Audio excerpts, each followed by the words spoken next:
Silas Whitmore's boot came down on the table like a crack of thunder, and the oil lamp jumped in its base, throwing wild shadows across the cabin walls. He had a folded document in his fist, thick paper, official-looking, with ink still dark enough that Eleanor could smell it from where she stood, and he drove it across the surface toward her like it was a weapon. "Sign it," he said. "Tonight." Eleanor looked at the paper. Then she looked at her brother. He had their father's jaw and none of their father's conscience, and he was smiling in that particular way that men smile when they believe they have already won. Behind him, Warren leaned against the doorframe with his arms crossed, blocking the only way out.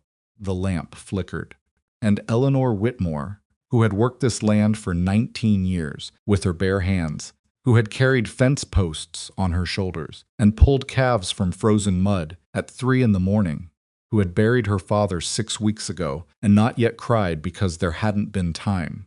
Eleanor put her hands flat on the table and looked her brother in the eye and said, very quietly, "No, if you've ever fought to keep something that was yours, something you built with your own hands, something no one else believed in, then stay with me. Because this story is about that exact fight. It's about a woman who refused to disappear, and the lengths she had to go to make sure the world knew her name. Subscribe to this channel so you never miss a story like this one. Hit the like button and drop a comment telling me what city or country you're watching from.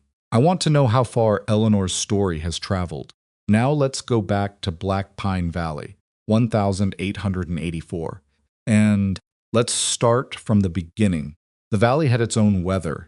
That was the first thing anyone noticed about Black Pine, how the mountains caught the storms before they crossed into the rest of Montana Territory, how the clouds piled up against the ridgeline like they had nowhere else to go, how the snow came earlier and stayed longer than it did anywhere else within a 2-day ride.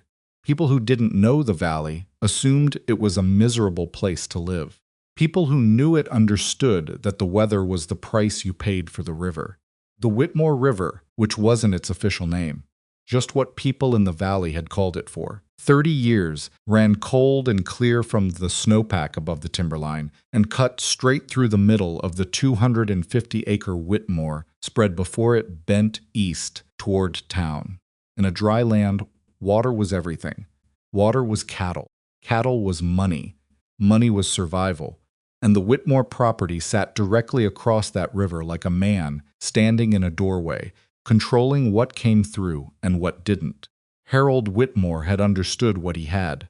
He hadn't been a warm man or a generous one, but he had been smart enough to hold on to what he owned and stubborn enough to spend 40 years making sure nobody took it from him. He'd had 3 children, 2 sons and a daughter, and by the time those children were grown, he had also understood something. Most men in his position refused to see clearly. Only one of them was worth a damn. Eleanor was 34 years old and had been running the Whitmore Ranch effectively since she was 17. Not officially, not with any title or formal arrangement, just with the understanding that Harold's knees had given out in the winter of 1867, and Eleanor was the one who had gotten up before dawn every morning, since make sure the cattle were fed and the fences held. She was a large woman, broad through the shoulders, with hands that were calloused past the point of softness, and a way of carrying herself that some people mistook for arrogance and others understood immediately as the posture of someone who had been doing hard work for a long time without being thanked for it. Silas had left when Eleanor was 19. He'd gone to the mining camps in the east with a pocketful of ideas about getting rich, and had gotten instead a decade of unreliable wages and a talent for cards that turned against him more often than it helped. Warren had followed 2 years later, younger and louder, and entirely convinced that the frontier would yield to his particular brand of enthusiasm. The frontier had not. Come back twice over the years, both times when money was short. Both times with the same performance of affection and the same expectation that Harold would produce something from the ranch's earnings to help them restart. Harold had given them money both times, though Eleanor had argued against it both times, and both times the brothers had left again without saying thank you. She had expected them at the funeral. They hadn't come. She had not expected them 6 weeks later, in the middle of a cold October rain, with a document. Harold had died on a Tuesday morning in late August, sitting in the chair by the window where he liked to watch the cattle move in the lower pasture.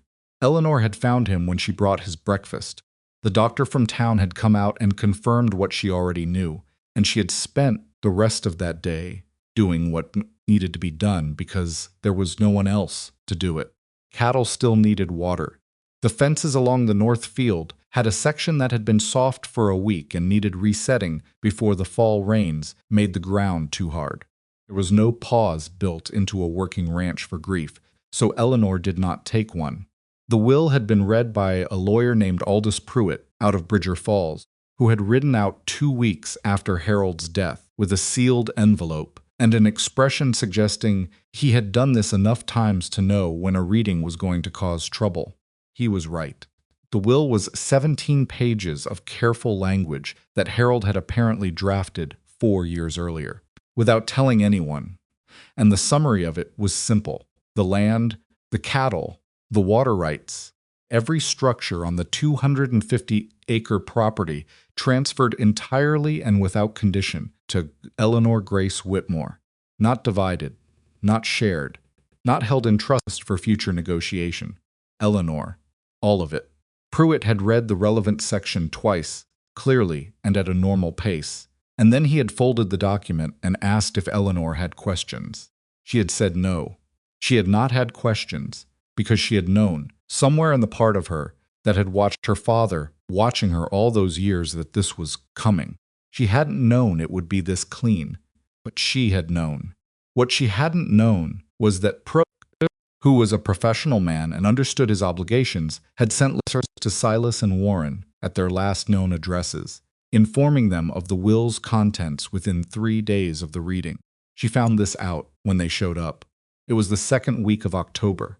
The nights had gotten cold enough that Eleanor was keeping the stove going through the evening now, and she had spent the afternoon repairing the hinge on the barn's eats door, which had been pulling loose from the frame since spring and had finally given up entirely in the last windstorm. She was still holding the hammer when she heard horses on the road, and she stood in the barn doorway and watched her brothers ride up through the gray drizzle, with their hats pulled low and their coats dark with rain. She did not go to meet them. Silas dismounted first. He was 41 now, lean in the way that men get lean when they don't eat regularly, with a beard going gray at the edges and eyes that moved around a space before they settled on you. He looked at the barn. He looked at the house. He looked at the lower pasture where the cattle stood in the rain. He was doing inventory. Eleanor, he said. Not a greeting. Just the word. Silas. Warren came around from the other side of his horse. He was 38 and had the build of a man who had done hard work in his 20s and spent his 30s trying to avoid it. He looked at the hammer in her hand and something crossed his face. She couldn't tell if it was discomfort or contempt, and it didn't matter. We need to talk, Warren said. I imagine you do, inside, Silas said. It was not a request. She let them in because she was not afraid of them, and because turning them away in the rain would become a story that served their version of events rather than hers. She put the hammer on the shelf by the door and added wood to the stove and did not offer them coffee. And when they were all standing in the main room of the cabin with the lamp between them, Silas pulled the document from inside his coat. You know what this is, he said. She didn't touch it, I can guess. It's a deed transfer, all legal, drawn up proper. He set it on the table and smoothed it with one hand, the gesture of a man who had practiced this moment. The 3 of us split the property equal, 1/3 each. You keep the house and your portion of the cattle. Silas and I take the north fields and the river access. Eleanor looked at the document. She had seen enough ranch paperwork in her life to know that this was not drawn up proper. The ink was too fresh. The notary stamp at the bottom had the faint, slightly off-center quality of something that had been reproduced rather than struck. Aldous Pruitt's name appeared at the bottom, which was either a forgery or a very particular kind of betrayal, and she would have to determine which one it was later. No, she said. Silas's expression didn't change. He had expected this. Eleanor, no, she said it the same way the second time. Not louder, not softer. The same word, said with the same weight. That document is a fake. Father's will was filed with the territorial court 3 weeks ago. I have the receipt. Whatever that paper is, it doesn't change what's already legal. Warren stepped away from the door. Just one step, but she tracked it. You're being difficult, he said. I'm being accurate. This is half your problem, Silas said, and his voice had changed, dropped into something quieter and less careful, the voice that came out when the performance stopped. Always so damn certain you're the smartest person in any room. Father let you run this place, and you turned it into your whole identity. It's a ranch, Eleanor. It's land and animals. It doesn't belong to you more than it belongs to us, because you worked harder. Actually, she said, that's exactly what it means. The silence after that had weight to it.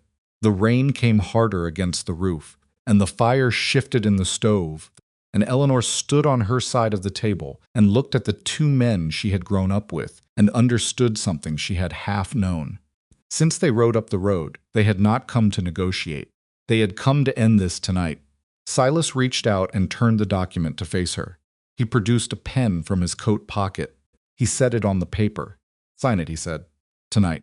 She had said no twice, and the third time she didn't say it at all, because Silas came around the table faster than she expected for a man his age, and Warren moved from the door at the same moment, and the oil lamp went sideways and somehow caught itself on the edge of the shelf, so it didn't fall and sets the cabin on fire, but threw the room into lurching, unsteady light. Silas grabbed her arm. She pulled back hard, and he lost his grip, but Warren was already behind her, and she caught his elbow in her ribs, rather than his arms around her shoulders, which was better, but still drove the breath out of her. She hit the edge of the table, and the document slid to the floor. Stop fighting, Warren said into her ear, and his voice was tight the way voices get when someone is scared of what they're doing but doing it anyway. She drove her elbow back into him. He made a sound that wasn't a word. She got one arm free and reached for the hammer she'd left by the door. But Silas caught her wrist before she reached it and pulled her back, and then she was against the wall with both of them, and the lamp was still throwing wild shadows, and she was stronger than they expected. But there were 2 of them, and they had surprise and the small enclosed space working in their favor. She didn't scream yet. She was calculating. The hammer was 6 feet away. Door was behind Warren. Silas had her right wrist and was reaching for her left, and she understood in a very clear, very cold way that if he got both her wrists, she was going to lose the next 30 seconds in a way that would be very difficult to come back from. So she stopped fighting. She went still, completely, suddenly still. Silas hesitated just half a second, the hesitation of a man whose plan required resistance, and she used that half second to drive her forehead into his nose with everything she had. The sound was bad. He let go. She pivoted and got her shoulder into Warren's chest and drove him back into the door hard enough to rattle it in its frame. And for one moment, she had a clear path to the hammer, and she went for it. Warren caught her ankle. She went down hard on one knee, and the pain was immediate and blinding. And Silas was behind her with blood on his face and fury past the point of calculation, and she understood then that she was not going to get out of this through strength alone. She opened her mouth, and the scream that came out of Eleanor Whitmore was not the scream of a woman calling for rescue. It was the sound of 19 years of hard work, and one dead father, and a forged document, and 2 men who thought that sharing her blood gave them the right to take everything she had. It was rage-shaped into sound, thrown out into the rain and the dark and the pine-covered mountains above Black Pine Valley, like a challenge to anyone listening. Silas got his hands on her shoulders and drove her down toward the floor, and her cheek hit the boards. And through the ringing in her ears, she could hear Warren picking up the document and the pen, and Silas's voice above her, saying something she couldn't make out because the blood was loud in her head. She kept her right hand closed, kept her fingers curled into her palm, and she thought, Someone heard that.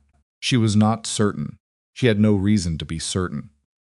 The nearest homestead was 3 miles east, and the mountains above were empty as far as she knew, had always been empty except for the weather and the animals. But the scream had gone out, and Eleanor Whitmore, who had spent her entire life making do with what she had, held on to that the way. She held on to everything else with both hands, past the point of comfort, past the point where most people would have let go. She was not most people. She had never been most people. And whatever came through that door tonight, rescue, or nothing dawn, or more darkness, she had already decided. She was not going to make it easy for anyone trying to take what was hers. Not her brothers, not the rain, not the valley that had spent 30 years learning to underestimate her. The lamp still burned, and somewhere above the timberline, in the dark and the pine and the Montana rain, something moved. The thing moved through the rain without a lantern. Rowan Cade had been in the upper camp for 6 days, running the last of his fall trapline before the weather made the high passes impassable until spring. He was not a man who needed much from the world. Below the timberline, a dry camp, enough meat, the particular quiet of a mountain in October that was different from any other kind of quiet he had found in 38 years of living. He had come to Black Pine Valley 4 years ago and had not left because leaving required a reason, and no reason had presented itself that was stronger than the reasons for staying. The valley asked nothing of him. The mountains asked nothing of him. That was, in his experience, the best arrangement available. He had heard the scream at 9:20 by his pocket watch. He knew it was a screamson and not an animal, because he had been listening to both for long enough that the difference was immediate and not something he had to reason through. He also knew, in the way that experience teaches things without using words, that it came from the Whitmore property. He had crossed the lower edge of that land twice in the past year, once following a wounded elk that had crossed the fence line, once checking a trail that ran along the south boundary, and he knew the sound's direction the way he knew the direction of water. He did not deliberate about whether to go. He kicked dirt over the fire, pulled on his coat, took his rifle, and went down through the dark and the rain towards the sound. The descent took him 40 minutes because he moved carefully, and because the slope was wet, and because hurrying on a mountain at night with no light was how men broke ankles, and a broken ankle on a mountain in October was a death sentence as sure as a bullet. He tracked the landmarks by feel and memory, the split pine at the upper ridge, the dry creek bed that ran north, the fence line that marked the boundary of the Whitmore land, and when he reached the flat ground of the lower pasture, he could see the cabin window, lit up yellow through the rain, and he crossed the wet grass at a run. He did not knock. The door was not latched, it was barely closed, one hinge loose in the frame from what looked like recent impact, and Rowan went through it with his shoulder and came into a room in chaos. The lamp was on the floor, somehow still burning. A table had been shoved sideways, and Eleanor Whitmore was on the ground with a man's knee on her back, and another man crouched beside her with a pen in his hand and a piece of paper, and a look on his face like he was running out of patience. Rowan took in the whole room in under 2 seconds. "Get up," he said. His voice was not loud. It didn't need to be. There was something in the register of it, flat and certain, the way a load-bearing beam is certain, the way a thing is certain when it has no interest in argument, that made both men go still. The one with the knee on her back looked up. He had blood on his face, nose swollen and off-center, eyes bright with the particular shine of a man past ordinary anger. He looked at Rowan's rifle, then at Rowan's face, and seemed to be trying to calculate something. "This is a family matter," he said. "It stopped being a family matter when she screamed," Rowan said. "Get up. Both of you now." The second one, younger, heavier, stationed near the door in a way that had probably been meant to block exit, straightened slowly with his hands coming up, not raised the way you raise hands in surrender, but up in the practiced way of men who have spent time in places where displays of aggression are a language. He was going for something at his hip. Rowan could see the decision forming in the man's face before his hand moved. Rowan stepped left and brought the rifle stock around in a short, controlled arc that caught the man at the temple before his hand reached his holster. He went down sideways against the doorframe, and then to the floor, and the one with blood on his face came up off Eleanor, with something in his hand, not a gun, a knife, which was slower and meant getting closer. And Rowan sidestepped, let the arm come past him, and drove his elbow into the man's ear with enough force to drop him. The whole thing took 11 seconds. Eleanor pushed herself up from the floor. Her left knee was bad. She was putting her weight on her right, and there was a bruise already darkening along her cheekbone. She looked at the two men on the floor, and then she looked at Rowan, and she said with a steadiness that genuinely surprised him, "Thank you. I need rope. Where barn? East wall. Bottom peg." He went and got it. When he came back, she had already moved the lamp off the floor and righted the table and retrieved the document from where it had fallen, and she was holding it under the lamp and reading it with her jaw set and her eyes moving slowly. The way you read something you are committing to memory rather than just understanding. He tied both men's wrists while she read. He was thorough about it. The younger one was still unconscious. The older one, the one with the broken nose, was awake and making the sounds of a man working up to speaking, and Rowan looked at him once and he stopped. "This isn't legal," Eleanor said, still looking at the document. "Pruitt's signature is wrong. He makes his P with a loop at the bottom. This doesn't have the loop." She set it down. "My brothers had someone forge our family lawyer's name on a property transfer. Those are your brothers. Unfortunately." She looked up. She was assessing him the same way he'd assessed the room when he came in quickly, without sentiment. "You're the tracker, from the upper camp. Rowan Cade. You came down in the dark in that rain. You were loud about needing help." Something moved in her face that wasn't quite a smile. "Silas," she said, looking at the man with the broken nose. "When did you have this drawn up?" Silas Whitmore said nothing. His eyes moved to Rowan and then back to his sister, and he said nothing, which was itself a kind of answer. "It doesn't matter," Eleanor said. "I know it's forged. A judge will know it's forged. The question is who paid for it, because you two have never had enough money for a scheme this organized." She crouched down in front of him, which put her at eye level, and her voice dropped into something quieter and considerably more dangerous than anything she'd said above a normal register. "Tell me now, and it goes better for you. Don't tell me, and I ride to Bridger Falls at first light, and I let Aldous Pruitt see his name forged on a property document, and you can explain the rest to a territorial judge." Silas's jaw moved. He looked at the floor. "Victor Halbrook," he said. The words came out like something he'd been holding in his mouth that had stopped tasting good. Eleanor went very still. Rowan watched her face and couldn't read it entirely. There was recognition there, and something under the recognition that was worse. Something that suggested this name meant more than a stranger's name should mean. "How long?" she said. "He contacted us 2 months ago, before Father died." Silas stopped, seemed to weigh something. Maybe he knew. "I don't know." "He said the railroad was coming through the valley. Said the land would be worth 4 times what it's worth now inside of 2 years. Said if the 3 of us transferred ownership to his holding company, we'd each get a fair cut." "The 3 of us," Eleanor said. "You included me in that." "He included you." "Said it had to be all 3, or the water rights wouldn't transfer clean. And when I wasn't going to agree." Silas looked away. "When I wasn't going to agree," Eleanor said again. The same tone, same pace. "You decided to come here with a forged document, and 2 of you against 1 of me, and see if fear would do what money couldn't." "We didn't come here to hurt you," Warren said from the floor.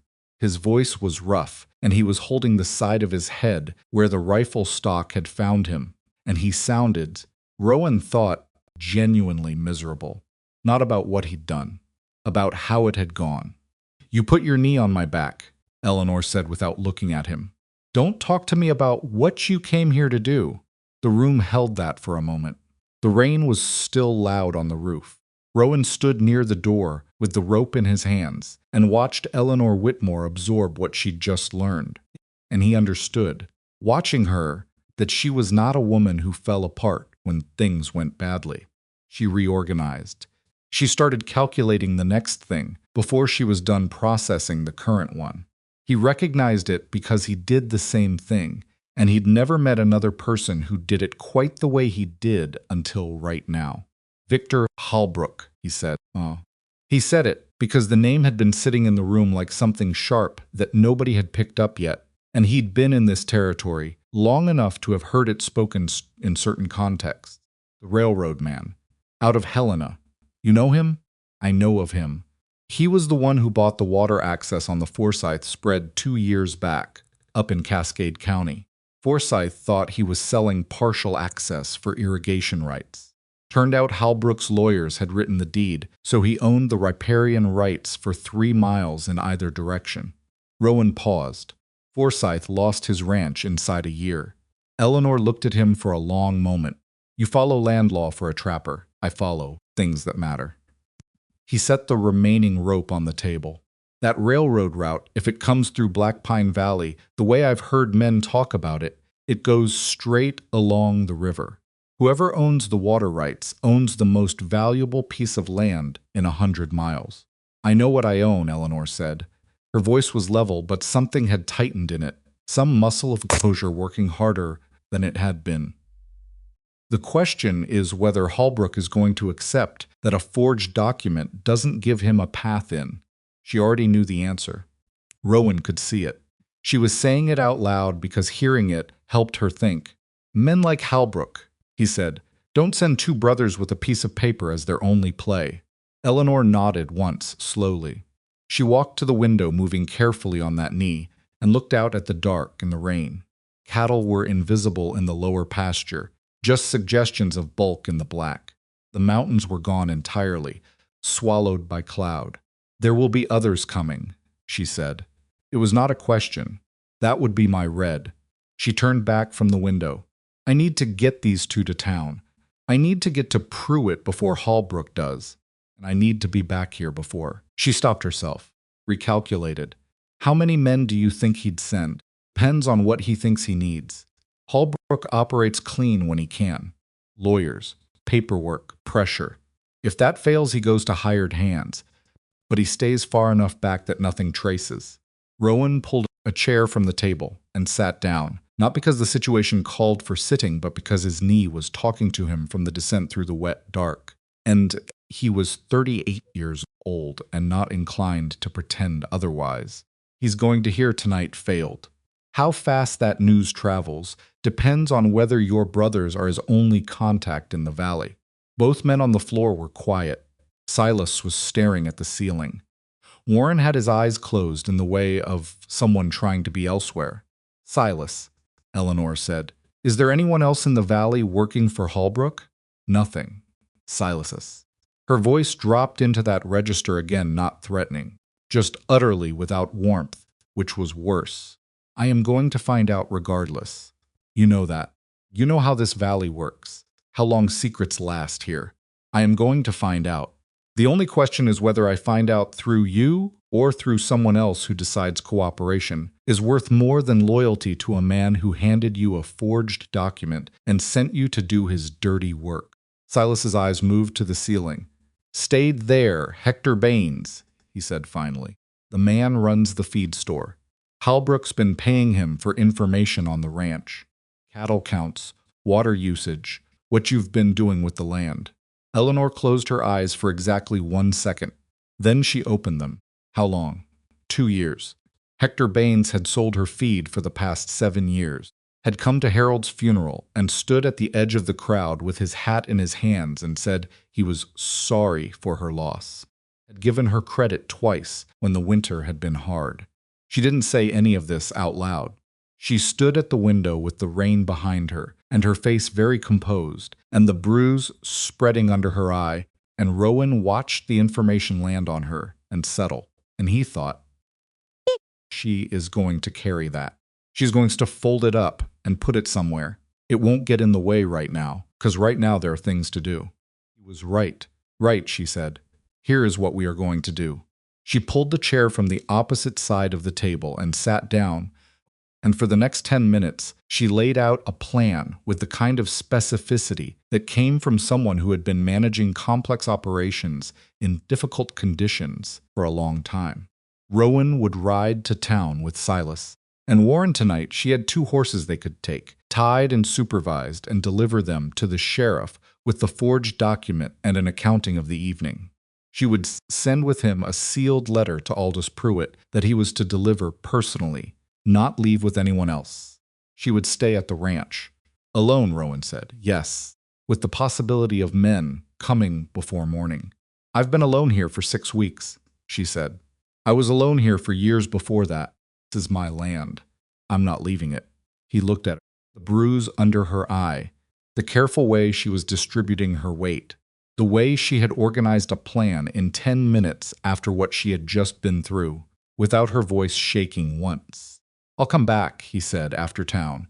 You don't have to. I didn't have to come down the mountain in the rain, either. He stood up. Let's get these 2 on horses. They took another 40 minutes to get Silas, and Warren secured on the 2 ranch horses. Eleanor's stock was better than he'd expected, both horses solid and used to being handled, a testament to whoever had been managing them, and Rowan made the rope arrangements with the efficiency of a man who had tied difficult things before. Warren was coherent and sullen. Silas had gone somewhere internal and was not talking at all, which Rowan found more concerning, because a man making noise was a man being present, and a man gone quiet was a man thinking. Eleanor stood in the barn doorway while he finished. She had the letter to Pruitt in her hand and a lantern in the other, and she held the lantern up while he checked the rope a final time. The document, she said. Take it with you. Give it to Pruitt directly. Don't let the sheriff hold on to it. He's a decent man. But Halbrook has money, and money has a way of finding decent men at the right moment. Understood. Tell Pruitt exactly what Silas said. About the railroad. About Baines. She paused. Tell him, I said, Halbrook won't stop at this. Rowan took the document and the letter and tucked them inside his coat. He gathered the lead rope on the 2 horses and stepped up onto his own, which he had tied at the fence. Bar the door when you go in, he said. Obviously. All the windows, Mr. Cade. She looked up at him in the lantern light, and her face was tired and hurt and absolutely resolute. I built this barn. I know every entry point on this property. Thank you for coming down the mountain. Go, he went. The ride to Bridger Falls took 2 hours in the rain, which was long enough for Rowan to think several things through that he hadn't had time to think in the cabin. Primary one was Victor Halbrook and what a man like that did when a plan failed. Halbrook, what Rowan had heard and pieced together over 4 years in the territory, was not a man who operated emotionally. He did not get angry in ways that made him sloppy. He recalibrated. He identified the new obstacle and applied new pressure. The brothers had failed tonight. By tomorrow, he would know they had failed. By tomorrow night, if he had men positioned closer than Helena and a man with his kind of money and his kind of planning always had men positioned, he could have them moving toward Black Pine Valley.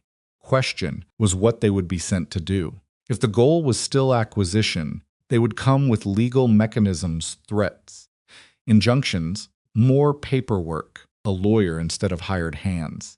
But if the failure tonight had convinced Halbrook that legal mechanisms wouldn't work with Eleanor Whitmore, the calculation changed. Removed the obstacle, and the property comes up for sale to the next of kin, which were presuming criminal charges, didn't complicate the situation. 2 brothers currently tied to horses in the rain. Rowan did not particularly enjoy thinking in these directions.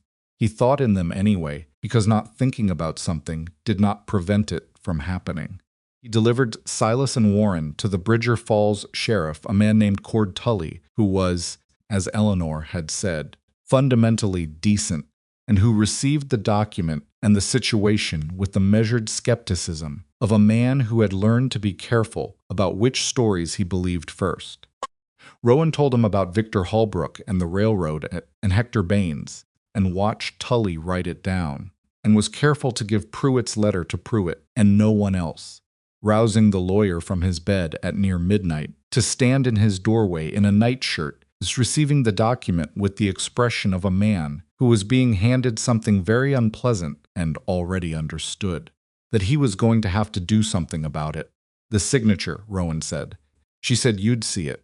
Pruitt held the forged document up to his lamp. His face went through several things in sequence. The loop, he said, quiet. I've signed my name with that loop for 40 years. He looked up. Is she safe for now? She won't leave the property. No, she wouldn't. Pruitt was already moving back inside the house. The door held open. Come in. I need to write something for you to take back. Rowan came in and waited while Pruitt wrote 2 letters, one to a contact at the Territorial Land Office and one to a federal circuit judge whose name Rowan didn't recognize, but whose title suggested the kind of authority that made Halbrook's name a smaller thing. Pruitt sealed both and gave them to Rowan and looked at him very directly. She needs those delivered. One to Helena, one to the circuit court in Miles City. Both before Halbrook's people can file any kind of injunction against the will. He paused. Can you get men to carry them? I can carry them myself. You'd have to leave the valley. I know where I'd have to go. Rowan looked at the letters in his hand. I'll get them carried. Give me 24 hours. He rode back toward Black Pine in the dark, and the rain was easing, and the sky was making the first vague suggestions of lightning in the east, still hours from dawn, but no longer absolute. His knee was very unhappy. He was tired in the particular way of a body that had done too much in too short a time, and there was a voice somewhere in his head, not a dramatic voice, just practical. The same voice that told him to watch his footing on wet rock, pointing out that he was a trapper who lived alone in the mountains, and that whatever was happening in that valley was not, technically, his situation. He rode back anyway. He came back onto Whitmore land from the east as the sky went from black to a dark, reluctant gray, and he found everything as he had left it, the barn closed, cabin dark, and he was in the process of deciding whether to call out or wait until actual dawn, when the barn door opened and Eleanor came out with a shotgun leveled at the middle of his chest. She lowered it immediately. You're back. Said I would be. She looked at him, and then at the sky, and then back at him. She had wrapped on something around her knee, a strip of cloth, practical and tight, and she had not slept. He could see that. Her eyes had the particular flatness of someone who had been awake, thinking hard for too many hours. Pruitt, she said.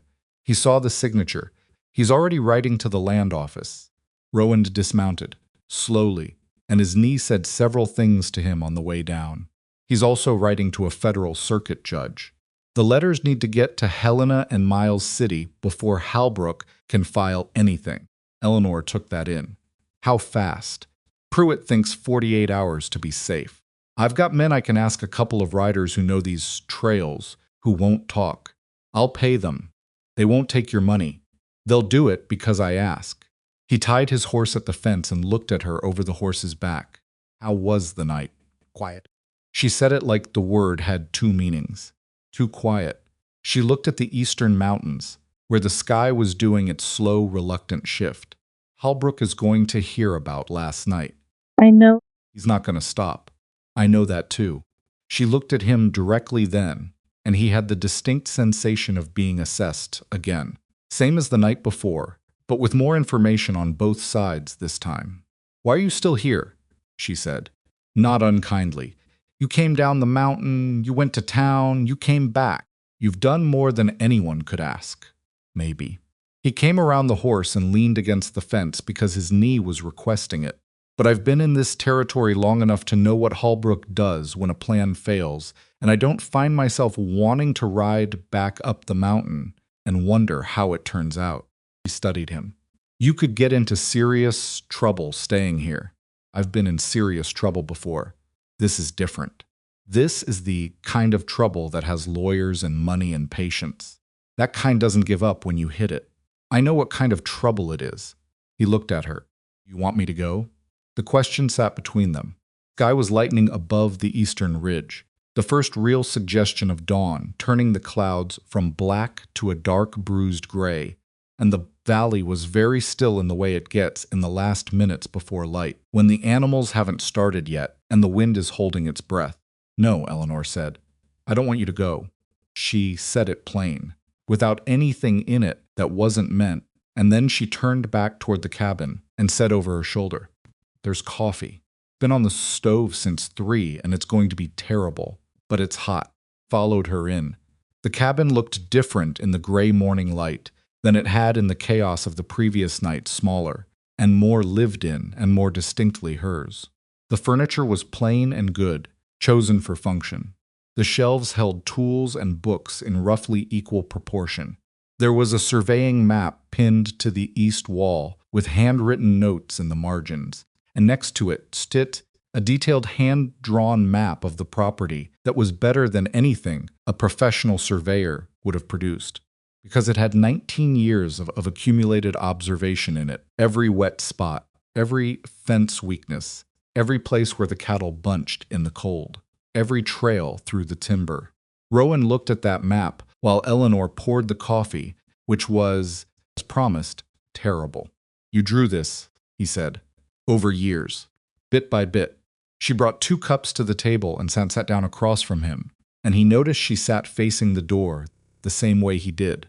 Every time I found something new, I added it. Father thought it was a waste of time. It's not. I know it's not. She wrapped both hands around the cup. The bruise under her eye had gone fully dark overnight, purple, black, and ugly, and she didn't seem to register it. This land has more value than anyone in Bridger Falls understands. Not just the river access, it's the geometry of the thing. The way the river bends at the north boundary, the way the timber on the upper ridge creates a natural windbreak, the lay of the lower pasture for winter grazing. If a railroad comes through here, it doesn't just want the water. It wants all of it, and Holbrook is smart enough to know that. So are Q, I am. She looked at the map, and her face held something complicated pride and protectiveness, and something tired underneath both of them. My father knew what he was leaving me. He knew what it was worth, and he knew I was the only person who understood it. She paused. Also knew it would attract exactly this kind of problem. He wasn't sentimental about that. Were you close? Thought about it. Actually thought about it, which he appreciated, rather than just answering. We respected each other, she said, eventually. It took a long time. He wasn't a man who gave respect easily, and especially not till she stopped. Made a small, dry gesture with one hand. He had a type of woman in his head, type that needed looking after. I didn't fit it. We fought about it for years. She drank the terrible coffee without reacting to it. Last 2 years of his life, we mostly stopped fighting. I think he ran out of energy for it. And I think he saw what I'd built here, and left you everything, and left me everything. Her jaw tightened slightly, which is what set all of this in motion. Rowan drank his coffee and looked at the map and thought about the perimeter of the property, entrances, visibility, defensible positions, because the habit of it was already running in the back of his mind, and there was no point stopping it. Eleanor's hand-drawn map was detailed enough to be useful. The north fence, he said, along the river. Is there a section where the line of sight from the house is broken? She looked up, understood immediately what he was asking. By the old cottonwood stand, about 400 yards up from the main gate. She got up and came around to his side of the table and pointed to the map, her finger tracing the fence line. She smelled like work and rain and something like cedar from whatever was in the chest by the wall. If men came through there in the dark, you wouldn't see them from the house or the barn until they were already on the property. That's where they'd come. I know. Her finger stayed on the map. There's a dry wash that runs parallel to the fence on the outside, about 30 yards out, runs north-south, and it's deep enough to shelter a man on horseback. Or several. She straightened up, looked at him.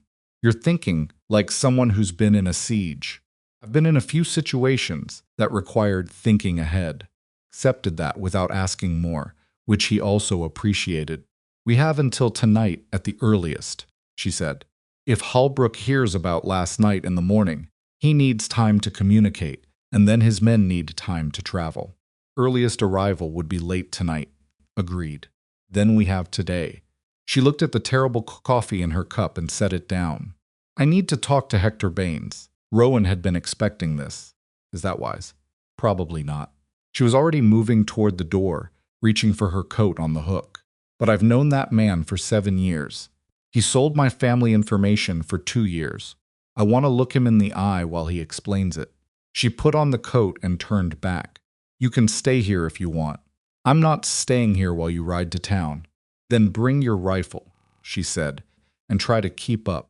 She said it without a smile, but there was something in the line of it, dry and flat, and entirely devoid of performance, that was as close to humor as he suspected. Got before 8 in the morning, and he found, somewhat to his own surprise, that it was enough. He got his rifle. He followed her to the barn, and the valley held its breath around them, cold and gray and waiting, as the two of them rode out together into the uncertain light of an October morning that was already more complicated than any morning had a right to be, with everything Eleanor had built at her back, and everything Halbrook intended ahead of them, and the river running cold and clear between both possibilities, indifferent to who owned the paper that said it was theirs. Hector Baines was behind his counter when they came in, and he knew the moment Eleanor walked through the door. Rowan saw it the way the man's hands stopped moving on the sack of grain he'd been folding, the way his eyes went to Eleanor's face, and then to the bruise under her eye, and then away, too fast, to a point somewhere past her left shoulder. He was 60, maybe 62, with a gray mustache, and the kind of careful pleasantness that men develop when they've spent decades selling things to people they need to stay on good terms with.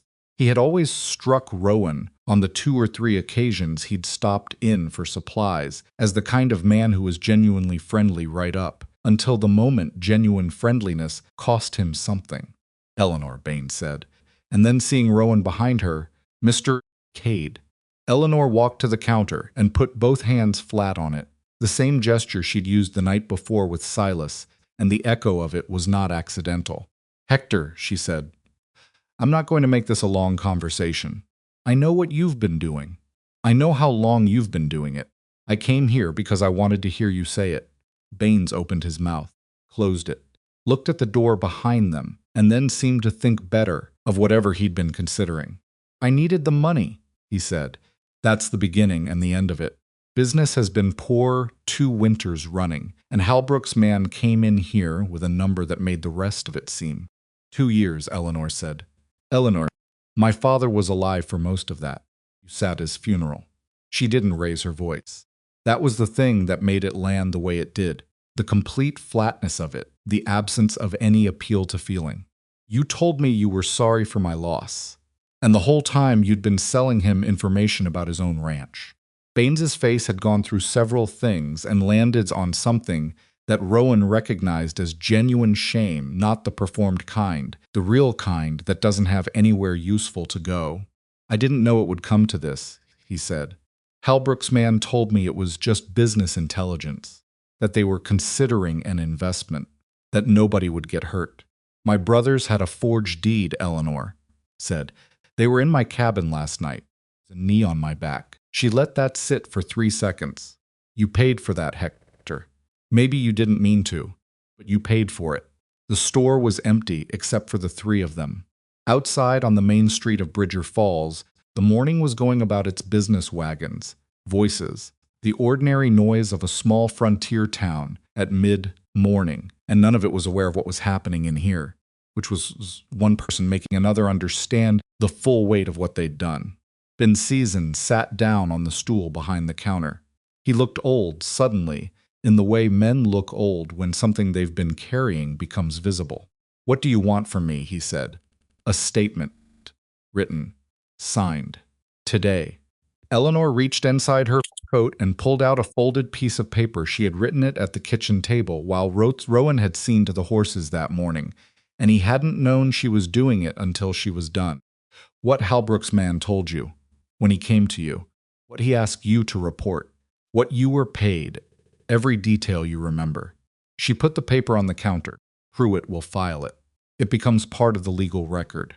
If I do that, Halbrook is already coming, Eleanor said. He's coming whether you sign that or not. The only question is which side of this you're on when it's done. She straightened up. You can still be useful, Hector. Or you can be a man who sat in the wrong chair long enough that he's in the wreckage when it falls. Baines looked at the paper. Looked at Eleanor, looked at Rowan in the way that men sometimes look at someone else in the room when they can't face the person they should be looking at. Rowan didn't help him with that. He stood near the door and kept his expression empty and let Eleanor's silence do what it was doing. Baines picked up the paper. He read it slowly, moving his lips slightly. Then he reached under the counter for a pen. Holbrook's man in the valley, he said while he read. His name is Cord Dutton. Not the Cord who runs the sheriff's office, different man. Different spelling, maybe. I don't know. He's been staying at the Bridger Inn. Third room on the left. He paused. He was there last night. I saw his horse when I came past at 9. Eleanor and Rowan looked at each other. He'll have heard by now, Rowan said. He'll have sent word by now, Eleanor corrected. He's not the kind of man who decides. He reports and waits for instruction. She looked at Baines. How does he communicate with Holbrook? Telegraph. There's a relay station 12 miles east on the Forsyth Road. Private line, I think, or he has an arrangement with the operator. Baines dipped the pen. Holbrook's main office is in Helena, but I heard Dutton say once that he was closer than Helena these days. Didn't say where. Rowan filed that away. Closer than Helena. That meant somewhere in the territory, possibly already positioned, which meant the response time to last night's failure was shorter than he'd calculated. Baines signed the bottom of the page in the careful penmanship of a man who had been signing invoices for 40 years. He blotted it. He pushed it back across the counter. I'm sorry, he said. He said it to Eleanor specifically, and he said it the way the truly sorry say it, without expecting it to do anything. Eleanor picked up the paper and folded it. You've been a fair man most of your life, Hector. Holbrook found you at the wrong moment. I understand that. She put the paper away. But don't sell him anything else. If Dutton comes in here today, you tell me. Not him. Baines nodded. He looked, Rowan thought, like a man who had just set down something heavy that he'd been carrying so long he'd stopped noticing it. They left him there and went back out into the thin October sun. The ride back to the Whitmore property took 40 minutes, and they did not talk much. Rowan was thinking about the telegraph relay and the timing, and Eleanor was doing the same kind of thinking, but with different information. He could see it in the way she rode. Listen, straight-backed and somewhere else. The way people ride when the body is handling the horse and the mind is elsewhere. Halfway back, she said, the cottonwood stand. Yes, I want to go look at it this afternoon. Work out where we can put a deterrent that doesn't depend on either of us being awake. He considered this. What kind of deterrent? I have fence wire. I have scrap iron from the old plow casing that rusted out last spring. She looked at the road ahead. There's a way to string a line at knee height on a horse that creates a noise when it breaks without being visible in the dark. My father did it once, when there was trouble with rustlers, before I was old enough to remember clearly. But he described it to me. Trip line. For the horses. Not to injure, just to create noise and confusion. Enough to slow them down. She glanced at him. You could improve on it. Probably. Probably, he agreed. They got back to the property and ate. Eleanor made something fast and practical from what was in the cabin. Biscuits and salt pork and cold coffee that was somehow better than the morning's batch. And then they went to the cottonwood stand, and Rowan walked the fence line, while Eleanor described the terrain from memory, and her memory was accurate in every detail that he could verify on foot. The stand was the problem and the opportunity.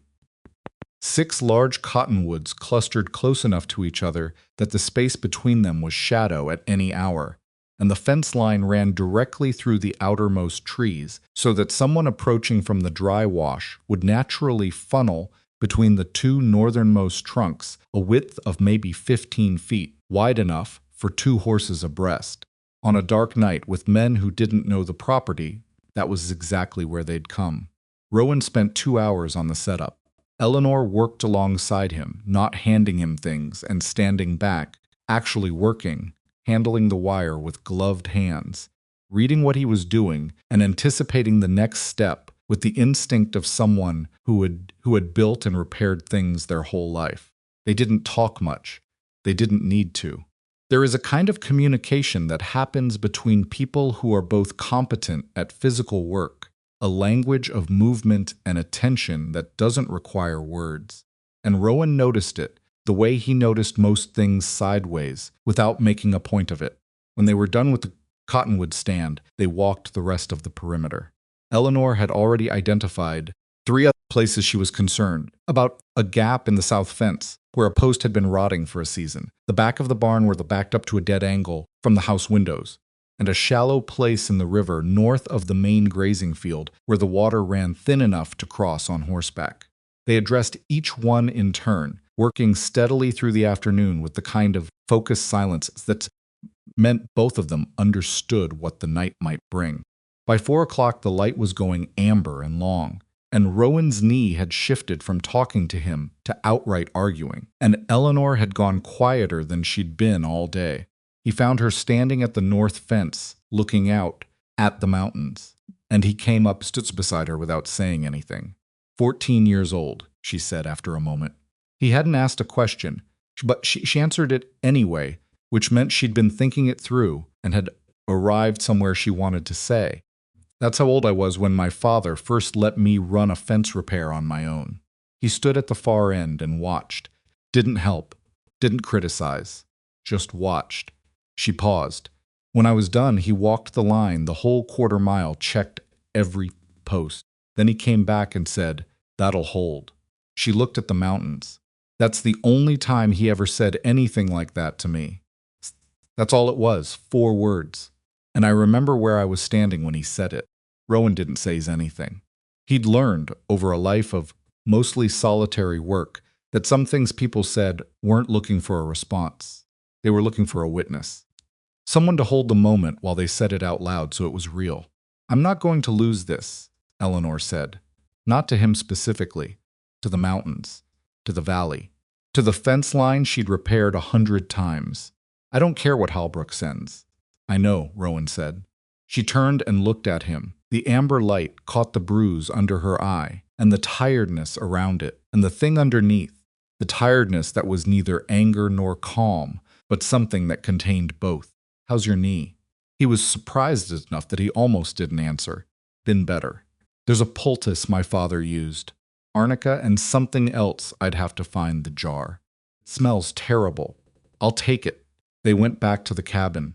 Found the jar. It did smell terrible. And he sat at the kitchen table, and she applied it with the matter-of-fact efficiency of someone who had administered field medicine to people and animals for most of her life.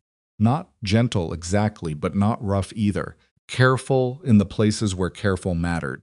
He stared at the map on the wall and tried to remember the last time anyone had done something like this for him, and couldn't come up with an answer inside of 10 years. "Tell me about the mountain," she said while she worked. "What about it? Why, you've been up there. People in town say you've been in the valley 4 years, and you live up in that camp and come down for supplies twice a year, roughly. That's not normal." "No, so." He thought about what to say and how much of it, and said, "I was a scout for the army. 10 years. After that, I had a partner in a fur operation trapping, mostly, up in the Wyoming territories. He died." He paused. After that, it seemed simpler to work alone. Eleanor wrapped the bandage back around his knee with the same quiet efficiency. "How did he die? Badly?" He looked at the map. "Accident. Winter crossing. Wrong ice. I pulled him out, but it took too long." He had not said this to anyone. Not in 4 years. And he noticed that the saying of it was easier than he would have predicted, which probably something meant about the person he was saying it to. "I came to Black Pine because I needed a place to be that didn't ask anything from me for a while. And then my scream came down the mountain. And then your scream came down the mountain." She tied off the bandage and sat back and looked at him with the same direct appraising look she used on everything. Not unkind, just honest. "I'm glad you were there," she said. "I want you to know I understand what it cost you to come down, and I don't take it for granted. You don't have to. I know I don't have to. I'm saying it because it's true." She stood up and moved to the stove to check the coffee. which she'd started fresh. My father used to say, there are two kinds of people who come when there's trouble. The ones who come because they want something from you afterward, and the ones who come because they can't not. She poured 2 cups. You're the second kind. He didn't answer. There wasn't an answer for it that wasn't either too much or too little, so he didn't try. She brought the coffee, and they sat across from each other in the cabin that was quieter than it had any right to be, given what was sitting outside in the approaching dark. And for 20 minutes, they did not talk about Halbrook, or the night ahead, or any of it. She asked him about the Wyoming territories, and he answered, briefly, with the kind of description that comes from someone who has actually been somewhere and noticed it. He asked her how the river ran in spring, and she described it in a way that was almost affectionate, the way people describe places that have shaped them. It was Rowan who heard it first. Not a sound, exactly, more the absence of a sound that had been there, the night birds that had been going in the upper timber gone suddenly quiet. He was on his feet before he'd consciously registered it, moving to the window, and Eleanor was half a second behind him, because she'd been watching his face and read it. The upper timber, he said. She already had the shotgun. Through the window, the yard was dark. The moon was behind cloud, and the barn was a black shape, and the cottonwood stand was invisible at this distance. But the wire they'd strung was up there in the dark, doing what it was made to do, and Rowan stood at the window and waited with his hand on the rifle and counted. 7 seconds. The sound, when it came, was not loud, a metallic snap and rattle in the dark distance, and then the high startled sound of a horse, pulling up short, and then voices, low and urgent, and trying to be quieter than they were. More than 2 was his immediate read. The voices had the quality of a group trying to coordinate in a hurry. Back door, Eleanor said. She was already moving. They went out the back of the cabin, into the dark yard, moving along the wall toward the barn, using the building as cover. Eleanor moved with a sureness that told him she had walked this ground in the dark more times than she could count, no hesitation, no checking her footing, just movement, clean and certain. At the barn corner, they stopped and looked toward the cottonwood stand. 3 horses were visible now, as the cloud shifted and gave them a thin slice of moonlight. 3 horses, and 3 riders, one of the horses still sidestepping from the wire scare, the rider working to settle it. 4th shape was dismounting, and a 5th, Rowan counted carefully. A 5th was already on foot and moving toward the fence gap. 5 men. He looked at Eleanor. She looked at him. She held up 5 fingers, question on her face. He confirmed it with a nod. 5 was more than Halbrook needed to deliver a legal document. 5 was more than Halbrook needed to make a threat. 5 men in the dark at a fence line was a particular kind of message, and both of them understood what it meant. Rowan had his rifle and his sidearm, and enough ammunition for a serious engagement if it came to that. Eleanor had the shotgun, and he was betting at least 1 more firearm somewhere on her person. But 5 was a number that didn't leave room for mistakes, and he was 1 man with a bad knee. He leaned close to her ear. The gate east. You know it? Faster than the cottonwood stand. If they split, if some come through the stand, and some go, for the gate we can't cover both. Gate is chained. They'd need tools. She watched the 5 shapes in the dark. The stand is where they'll commit. Then we push them back there. He looked at her. I need them to hear the rifle before they see anyone. Warning shot. Yes. But placed up at the tree line, not into the yard. Gives them nothing to target, but tells them they're expected. She nodded. No hesitation. On your call, she said. He settled the rifle, found his angle, the tree line above the cottonwood stand, well clear of any person, a clean rock face that would return the sound and make it hard to locate the shooter, and fired. The crack tore open the night.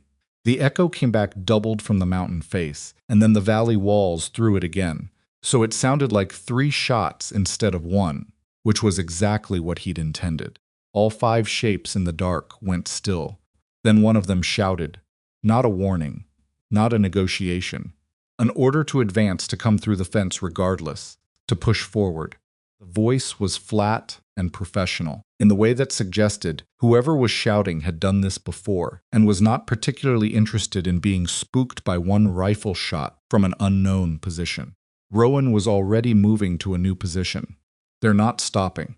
"No," Eleanor said, and her voice had changed, not harder exactly, but compressed, all of it packed down into something small and dense and very focused. "Then they don't stop until we make them." She raised the shotgun toward the open ground between the cottonwood stand and the barn, not at the men, not yet, but at the angle of their approach, and she called out into the dark in a voice that was not loud, but carried with absolute clarity, "This is private property. You are trespassing on posted land. The next thing I fire will not be a warning." 2 of the 5 shapes stopped. 3 kept coming. Rowan put a rifle shot into the ground, 6 feet ahead of the lead man, which was a much harder shot in the dark than he made it look, and which he would not have attempted if his eye hadn't been as well trained as it was.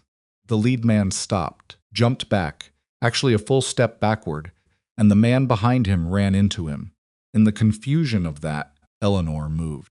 She went left, out of his line of sight, using the barn wall as cover, and Rowan tracked the movement in his peripheral vision while keeping the 3 men in front of him in focus.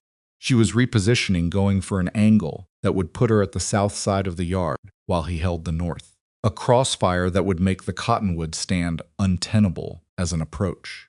She knew her land. She moved through it like she was part of it. The man who'd shouted the advance order called out again, this time with the name Dutton, and Rowan understood that the man on the ground with the professional voice was Cord Dutton, Holbrook's man, who had been staying at the Bridger Inn and reporting on the Whitmore property for who knew how long, and who was now standing in the dark on that property with 4 other men, deciding whether a rifle and a woman with a shotgun were a problem he could push through. Rowan fired again. Tree line, louder this time, aimed at a specific overhang that he knew from his own time in those woods would create a particular resonance. The mountains gave the shot back threefold. Dutton said something short and sharp to his men, and they stopped. Not retreated, stopped. The difference mattered. Stopped meant they were evaluating, not broken. Stopped meant Dutton was deciding whether this situation had changed enough to warrant a different approach. A man who stopped and thought was a man Rowan could deal with. A man who stopped and thought was not a man who had decided to burn the cabin down. For 30 seconds, nobody moved. Then Dutton's voice came out of the dark, directed toward the barn area where Rowan was positioned, or where he'd been positioned. He'd moved twice since the first shot. "This doesn't have to be what it looks like," Dutton said. His voice was measured and not angry, which was the voice of a professional, and it was more concerning than anger would have been. "Mr. Holbrook has an offer, a real one. Fair value for the property, plus a guaranteed cut of the railroad contract. More money than this land has made in 30 years. Silence from Eleanor's position. Rowan waited. This was her decision to respond to, not his. Her voice came from the south side of the barn, and the location of it told him she'd moved further than he'd expected. She was almost at the fence corner, well outside, where they'd assume she was. Mr. Holbrook had his offer. His offer involved a forged document and 2 men putting my face into the floorboards of my own cabin. Dutton paused. "A brief one. That wasn't authorized. Then you have a management problem," Eleanor said. "Add it to the list. Miss Whitmore, Mrs. The title is Mrs. I was married. It didn't take, but the title did." Her voice was exactly the same temperature it had been in the cabin, with Silas not angry, not frightened, just entirely without any element that could be mistaken for weakness. "I'm going to say this once. My lawyer has a forged document with a sworn statement from a witness to its creation. My lawyer also has testimony regarding Holbrook's agent in this valley, what he was paid, and who paid him. Those documents are on their way to a federal circuit judge and to the Territorial Land Office tonight. By the time your employer hears that from you, the filings will be done." Dutton said nothing. "You came here to pressure or to harm," Eleanor continued. "You've done neither. You're standing in the dark on posted land in violation of 3 territorial statutes, and the man behind my barn has a rifle that I personally guarantee is more accurate than anything your men are carrying. A pause. Leave now, and this is a failed business errand. Stay, and it becomes a criminal matter. Rowan watched the 5 shapes in the dark. Dutton said something to the man beside him that Rowan couldn't make out. The man responded. Another exchange, brief, and then Dutton turned back toward the fence. "This isn't finished," Dutton said. Not a threat exactly, a statement of fact, said in the tone of a man recording something for a later accounting. "No," Eleanor agreed. "It isn't, but tonight it is." Shapes moved. They went back through the cottonwood, stands carefully, the wire, no longer a surprise now that they'd felt it, and then they were in the dry wash, and then they were gone. And the sound of 5 horses moving north on the far side of the fence faded into the valley, dark. Rowan stayed at his position for 2 full minutes. Then he stood up slowly, his knee furious about the last hour, and walked to the south corner of the barn, where he'd tracked Eleanor's last position. She was standing at the fence with the shotgun still in her hands, watching the dark where the men had been. Her face in the thin moonlight was unreadable, but her hands, he noticed, were shaking slightly, not from fear, he thought, but from the release of something that had been held very tight for a very long time. He stood beside her. Neither of them said anything for a moment. "He'll be back," she said. Her voice was steady again. "Yes, not tonight. No, not tonight." She lowered the shotgun and stood there, looking at the dark valley, the mountains, the river she couldn't see but could hear in the distance, cold and steady and constant the way it always was. "The filings," she said. "Pruitt's letters to Helena and Miles City. You said 24 hours. I said I'd get them carried. I haven't sent the riders yet." She turned and looked at him. "Who are they?" "Brothers named Sutter. They run a post relay out of the east end of the valley, private courier work mostly. They know these trails in the dark." He met her eyes. "Trust them. Then we send them tonight." She turned toward the cabin. "I'll write what needs to go with the letters. Pruitt's filings are strong, but they'll be stronger with a direct statement from me about what happened last night and what Dutton just said." She stopped and looked back. "You heard him say the offer was fair value plus railroad cut." "Heard it. That's an admission that Holbrook knew the railroad route before any public announcement, which is worth knowing to a territorial judge." She started walking again. "Write it down while you remember it. Exactly, exact words." He followed her back to the cabin, and she lit the lamp and got paper, and they sat down at the table, the Sameson table, where less than 24 hours ago her brothers had stood over her with a forged document and they wrote things down. Both of them, separately, from their own recollections of the evening, because 2 independent accounts of the same events were more valuable than one, and Eleanor understood that instinctively, or had reasoned it, and it didn't matter which. She wrote for 40 minutes. Rowan wrote for 20 and spent the remaining time looking at her hand-drawn map on the wall and thinking about Dutton. Stopped men rethought. They reported to the men who gave orders, and the men who gave orders had more resources and more patience than the men they sent. Holbrook, having failed twice now, was at a decision point. He could escalate more men, more legal pressure, both at once, or he could try a different angle entirely. Something that didn't require forcing Eleanor off the land, but instead made the land legally complicated enough that she couldn't act on it. The territorial court angle worried him most. If Holbrook had a lawyer who could file an injunction against the will challenging the mental state of a dying man, disputing the validity of the water rights transfer, anything that got a judge involved on his side, Eleanor's clear legal position became a waiting game, and waiting games favored the side with money. He looked at the map, at the geometry of the valley, the river and the ridge and the flat lower pasture that Holbrook wanted, and that Eleanor understood in a way no document could fully capture. "Done," she said. She stacked the pages neatly and held out her hand for his. He gave her his pages. She read them quickly, attentively, adding nothing and taking nothing away.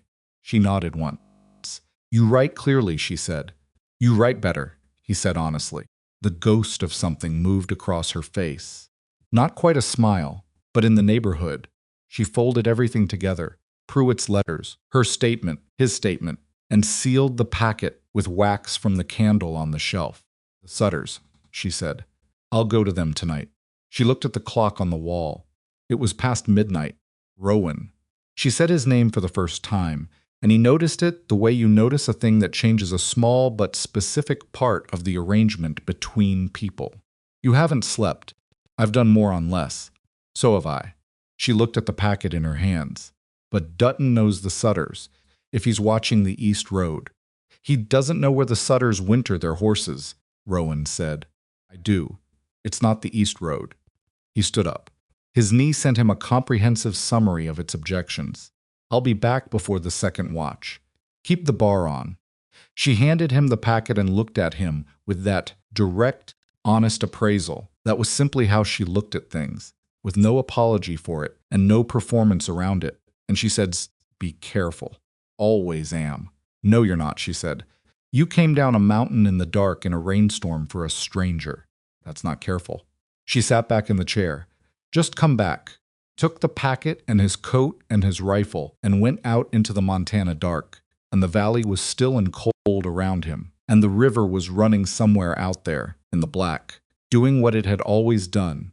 And Halbrook was somewhere out there too, but farther away, and thinking, and Rowan rode toward the east end of the valley, with the packet inside his coat, and the particular kind of purpose that a man feels when he has decided something, without quite having a moment where the decision was made, when the deciding happened somewhere below the level of thought, in the place where the things that matter most are stored without words or argument, just held, the way cold holds in the ground, long after the frost is gone from the air, deep and certain, and waiting for the right season to show itself.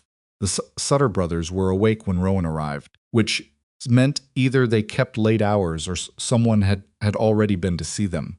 And he had his hand on his sidearm before he cleared the tree line and saw that the light in their window was the ordinary light of men who slept poorly and read by lamplight, not the bright, busy light of a house expecting company. Cal Sutter opened the door before Rowan knocked. He was 50-something and lean in the way of men who had spent their lives on horses. With a gray beard, he kept short for practical reasons, and eyes that moved fast over a situation and settled where they needed to settle. He looked at Rowan, and then at the dark behind him, and then back. You look like a man who's had a night, Cal said, going on two of them. Rowan came inside. The younger Sutter Moss, 35 and built heavier than his brother, was at the table with a coffee cup and a book he wasn't really reading. I Need Riders, tonight. Helena and Miles City. Cal closed the door. How important. Woman's going to lose her ranch if those letters don't reach a federal judge and the territorial land office before Halbrook's lawyers do. The name landed in the room and both brothers absorbed it the same way, not with surprise, with the particular stillness of men who have heard a name before, in contexts that gave them an opinion of it. Eleanor Whitmore, Moss said. Not a question. You know the situation. Baines talks, Moss said. Not maliciously. Just talks. Half the valley knows Halbrook's been nosing around the Whitmore water rights. He looked at his brother. Cal was already reaching for his coat. I'll take Helena, Cal said. Moss takes Miles City. We leave in 20 minutes. He looked at Rowan. The packet. Rowan gave it to him. Cal held it under the lamp, not reading it, just assessing its weight and seal, and the seriousness of it, the way a man reads a thing without opening it. He gave the Miles City portion to Moss and kept Helena for himself. What do we tell them if they ask who sent it? Moss said. Tell them Aldous Pruitt, attorney at law, Bridger Falls. His name's on the letters inside. Rowan looked at both of them. Don't stop on the East Road. Dutton may have eyes there. We don't use the East Road, Cal said, with the mild offense of a man whose competence has been questioned in an area he considers settled. 20 minutes. Rowan rode back to Black Pine in the dark and was through the cabin door by 3 in the morning. Eleanor was at the table, with the lamp turned low and her head down on her arms, asleep in the way of someone who had intended to stay awake and lost the argument with their body.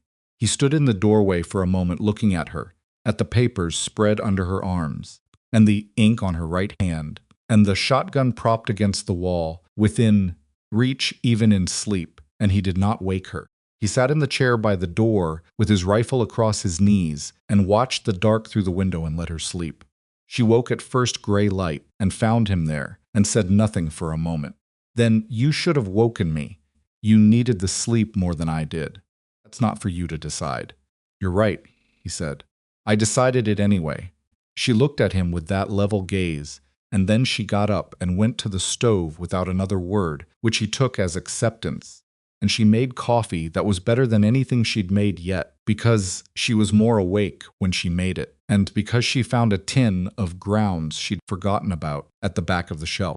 They drank it by the window, as the valley came back into color, gray to blue, to the thin gold of an October morning, and the cattle moved in the lower pasture with the slow, purposeful energy of animals who understood their own routine better than most people understood anything. And for 30 minutes, the property looked exactly like what it was, a well-run working ranch on good land, cared for by someone who understood both. Then Rowan said, Dutton didn't go far last night. Eleanor set down her cup. What makes you say that? Because a man like Dutton doesn't drive 4 hours back to wherever he came from after a failed approach.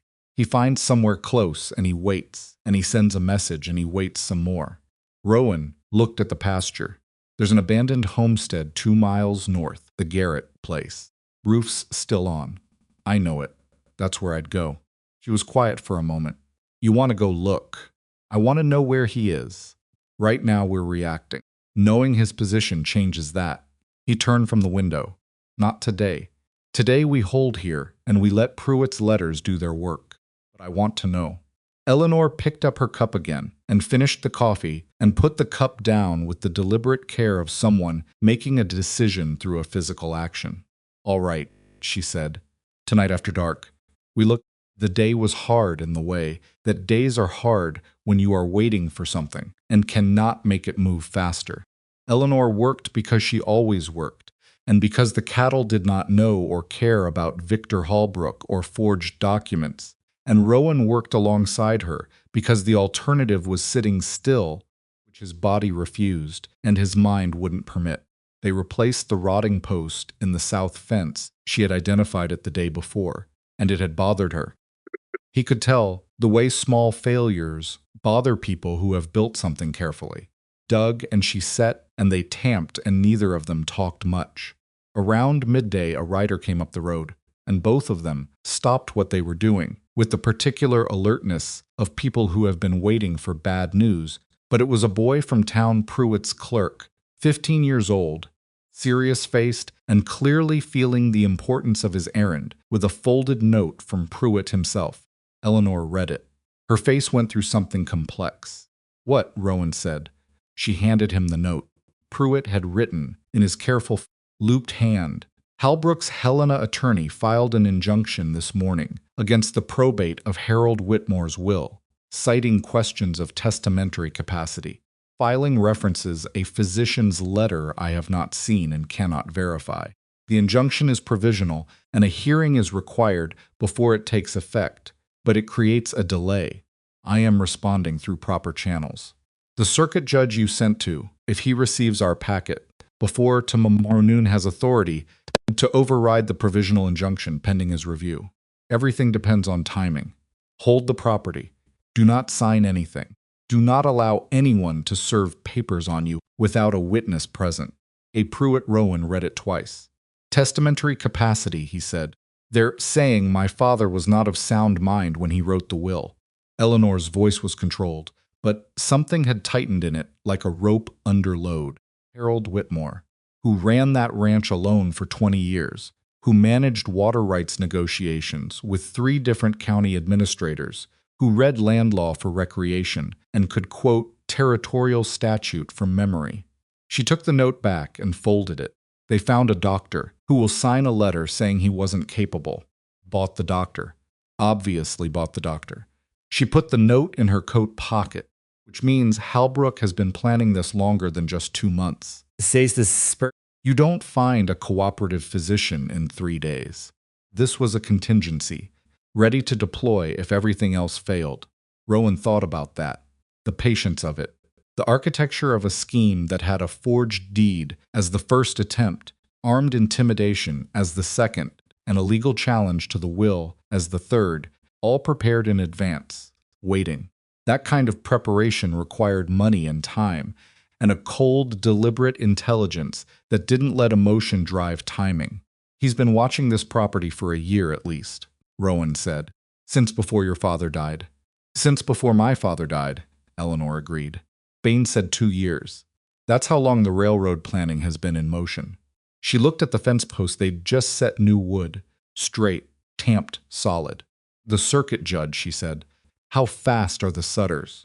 Cal Sutter has made Helena in 14 hours when it mattered. He left last night around midnight.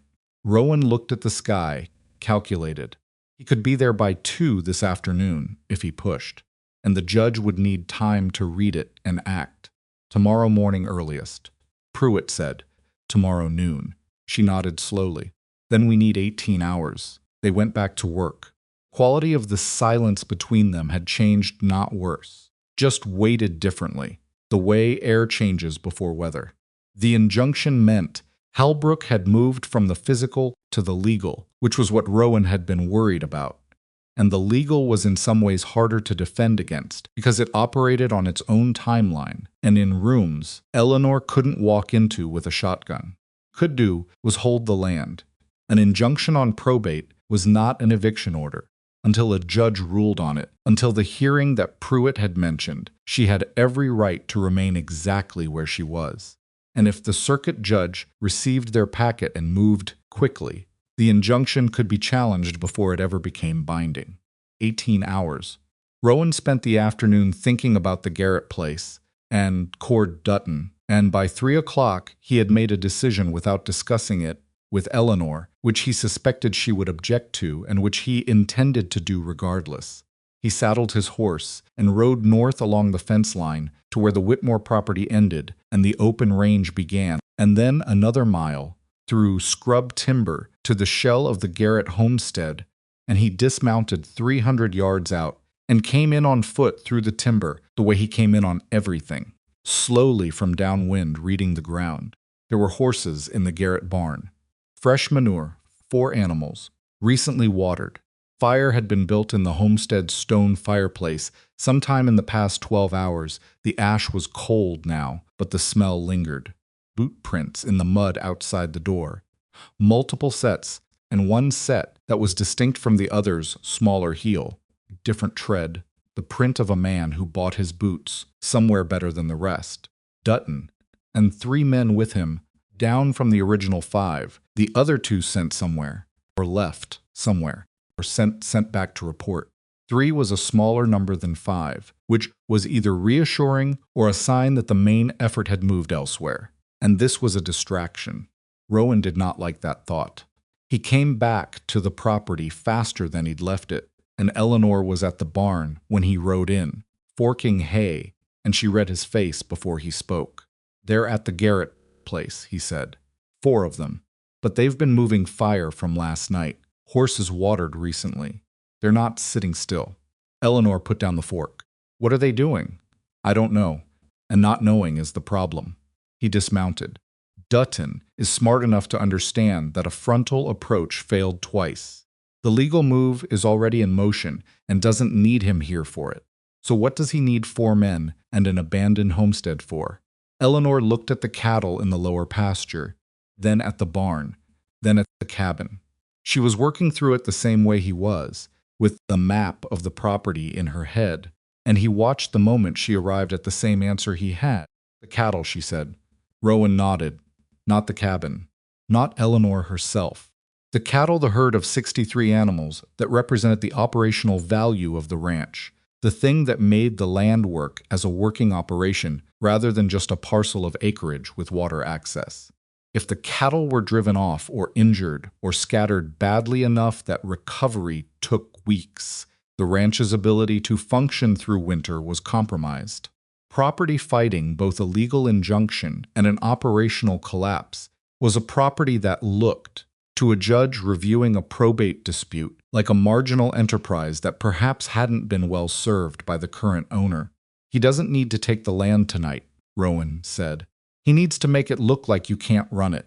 Eleanor's jaw set. "When?" "Tonight the cattle are on the lower pasture, visible from the north fence, accessible from the river crossing." He looked at the sky. 4 hours until full dark. We need to move them to the upper pasture."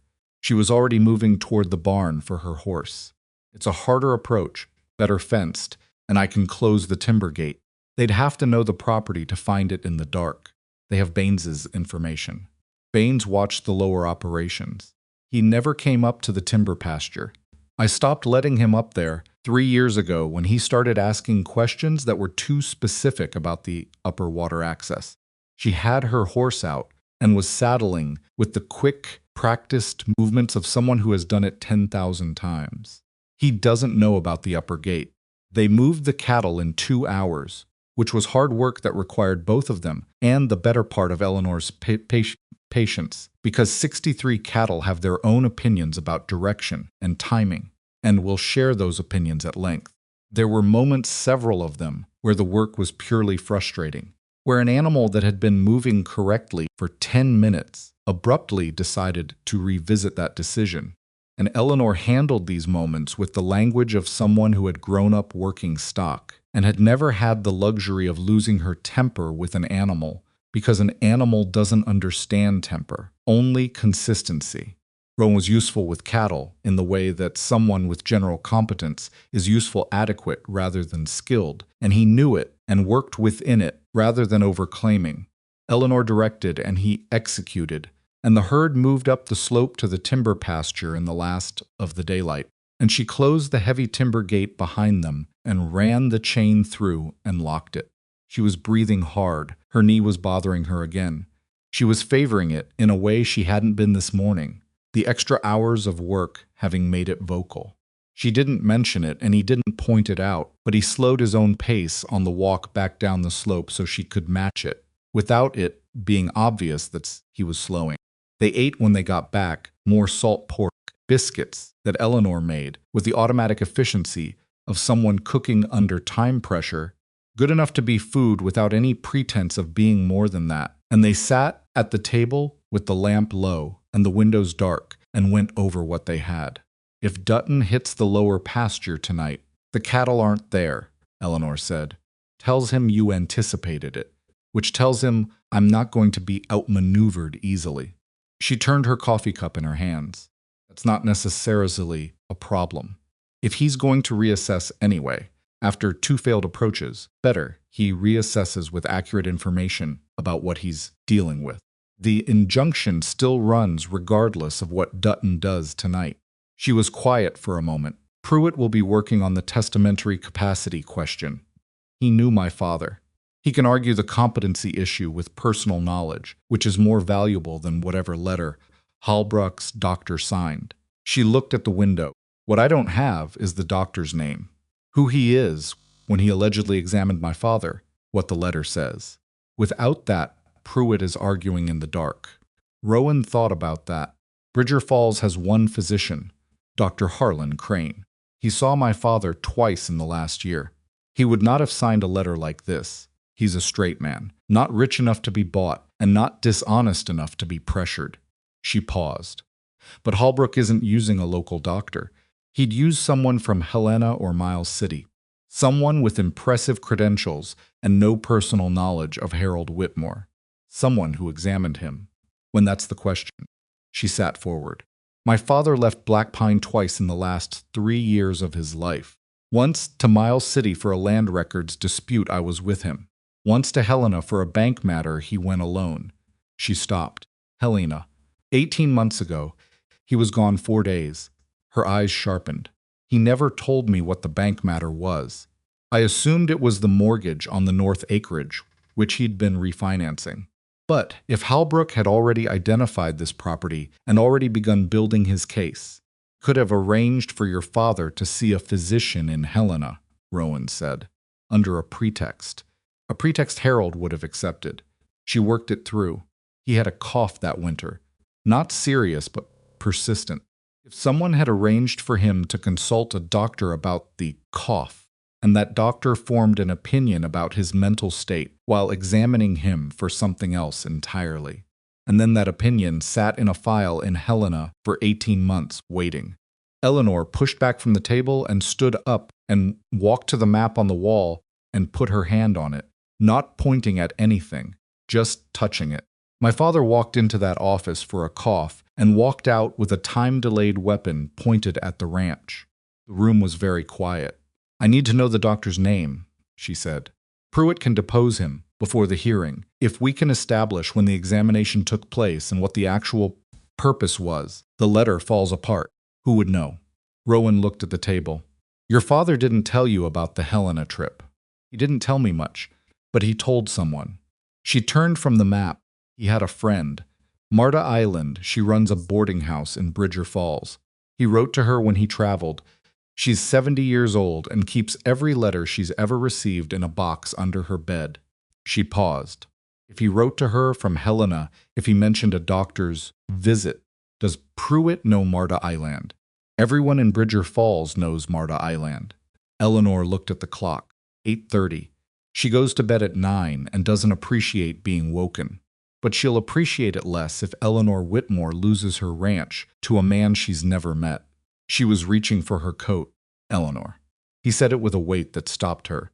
"Dutton is at the Garrett place with 3 men. It's full dark." "You are not riding to Bridger Falls tonight?" She looked at him with the expression of someone who has been told something they already know by someone they don't want to agree with. "Then you go," she said. "I'm not leaving you here alone with 4 men 2 miles north. Then we're stuck."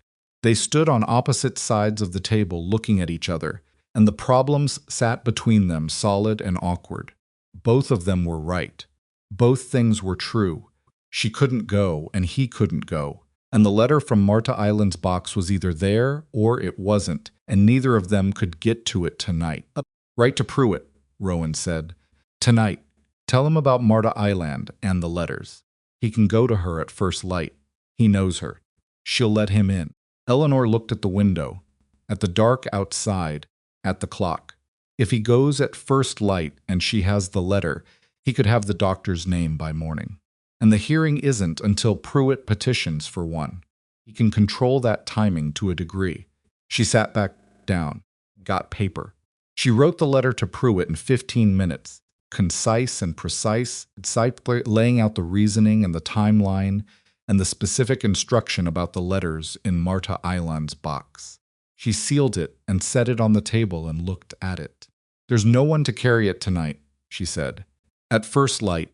I'll ride to Pruitt's house at first light and be back before 9. She looked at the sealed letter and then at him. "You haven't slept properly in 2 days. Neither have you. One of us has to be awake tonight. We take turns." He leaned back in the chair. "You first. 4 hours. I'll watch." She wanted to argue with this. He could see it. She had the particular expression of someone who finds it physically uncomfortable to accept help.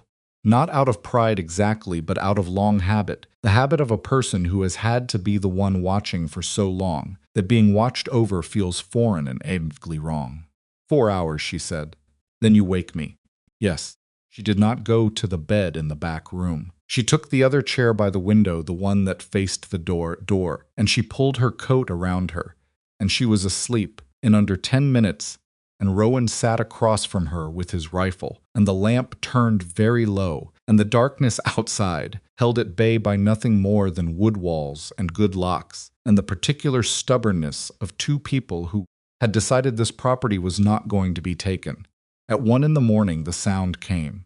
Not from the north, from the east, from the direction of the river crossing, which was what made Rowan understand, in a cold and immediate way, that Dutton was smarter than he'd been giving him credit for. The sound was not the sound of horsemen. It was the sound of something burning. He was at the window, and then at Eleanor's shoulder in 3 seconds. "Fire," he said. "East fence. Brush pile." She was awake and moving before he finished the sentence. No transition, no fog, just awake and moving, which told him everything about how she'd been sleeping for the past 6 weeks of her life. They went out the back at a run. East Fence was 150 yards across the lower pasture, and from here they could see the orange glow of it.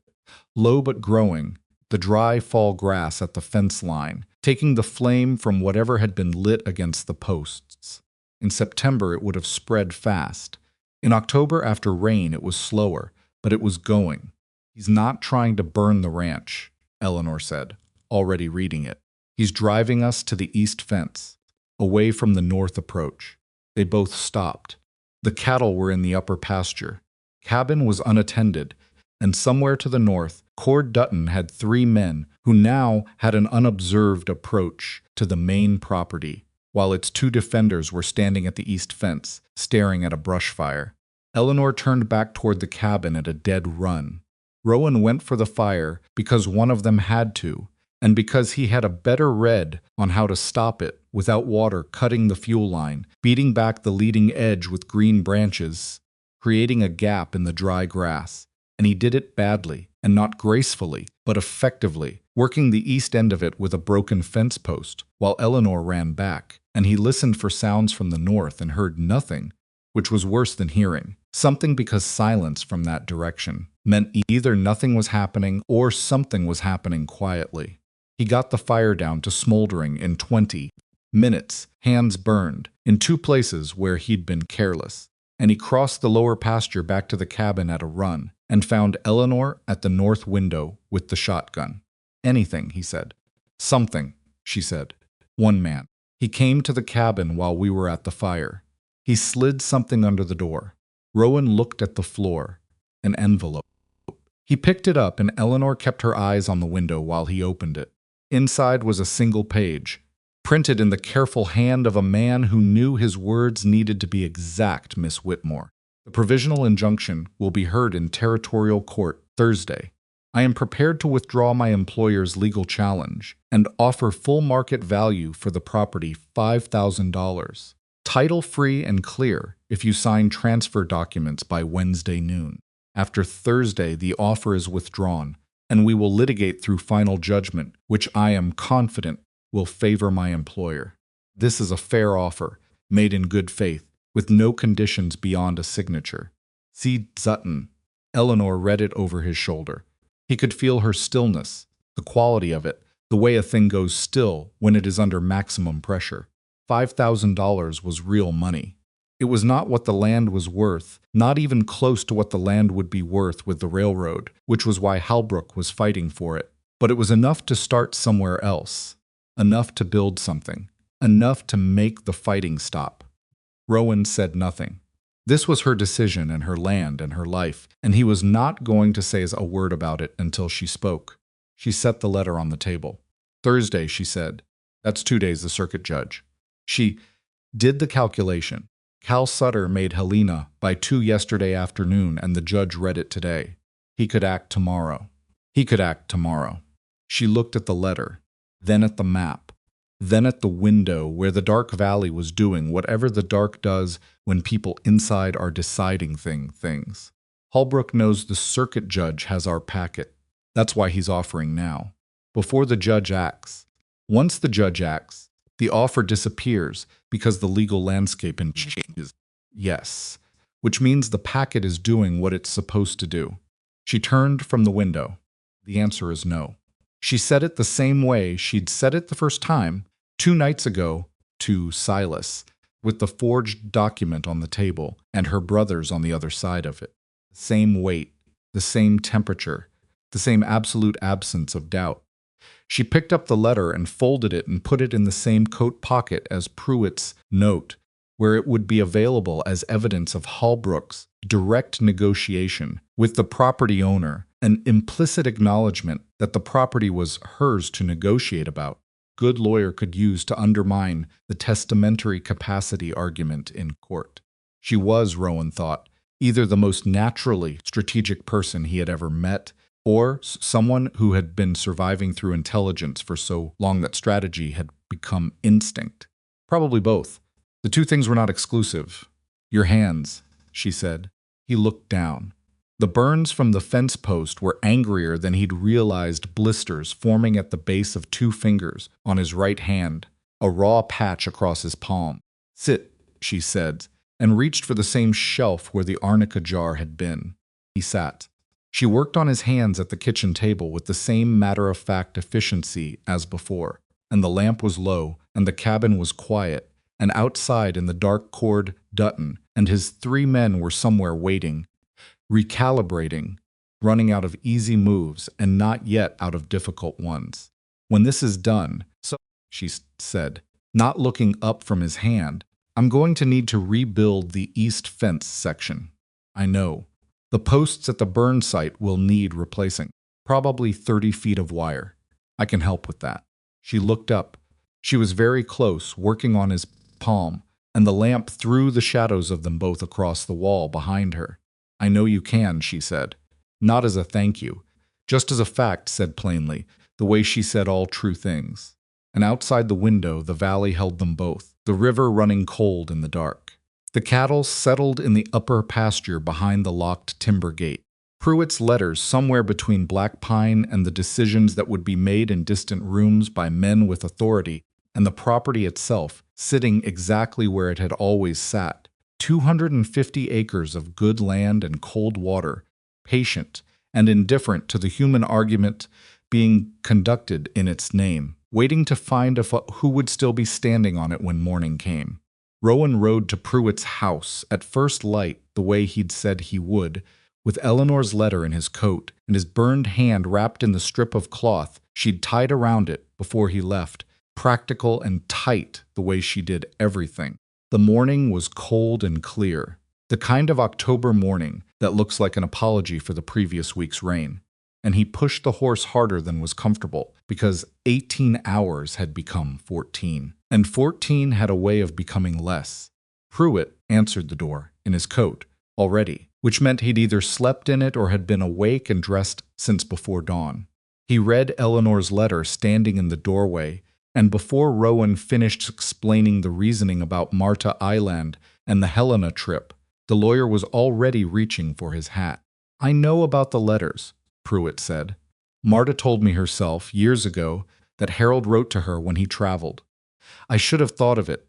He said this last part with the particular flatness of a man who is genuinely angry at himself and won't waste energy performing it. Go back to Eleanor. I'll be at Marta's in 20 minutes. Rowan went back. He arrived to find Eleanor at the east fence with a post-hole digger, already assessing the burn damage in the early light, making notes on a scrap of paper in her coat pocket. The burned section was worse in daylight than it had looked in the dark. 12 feet of fence posts charred through at the base, the wire sagging and twisted from the heat. She looked at it the way she looked at everything that needed fixing, without sentiment, just the clear-eyed accounting of what it would take. "Pruitt is going to Marta," Rowan said. "Good." She put the scrap of paper away. 2 southernmost posts are salvageable. I can reuse the wire on the north section if I cut and resplice. Saves half the material. She looked at him. "How are your hands?" "Fine." "They're not fine. Don't move the right one more than you have to today." He didn't argue, because she was right. They went back to the cabin, and he told her everything Pruitt had said, and she listened while she made breakfast. Actual breakfast this time. Eggs from the 3 hens she kept in a box behind the barn. The eggs slightly small, because the cold had been affecting production, fried in the pan with the salt pork and served on the plates her mother had brought from Ohio 40 years ago, chipped at the edges and entirely functional. They ate and did not talk about Dutton or the injunction or Wednesday noon and the offer that had been slid under the door. There was an unspoken agreement between them not to fill the meal with the weight of what was coming, and Rowan appreciated it the way he appreciated it, most of Eleanor's instincts, quietly, without making a thing of it. Outside, the valley was going about its ordinary business. Hawks riding the thermals above the upper ridge, the cattle visible through the timber gate, moving in the slow bovine rhythm of animals who knew they'd been moved and weren't sure why, but had accepted it. The river audible from the cabin when the wind came from the north, which it did this morning in irregular, cool gusts. It was Rowan who said, "Finally, whatever happens today with the judge?" "I know," Eleanor said. "It might not be today. It might be tomorrow. It might be that the circuit judge receives the packet and decides it doesn't override the provisional injunction, and Pruitt has to fight it at the hearing Thursday. And if it goes to Thursday, then it goes to Thursday." She looked at her plate.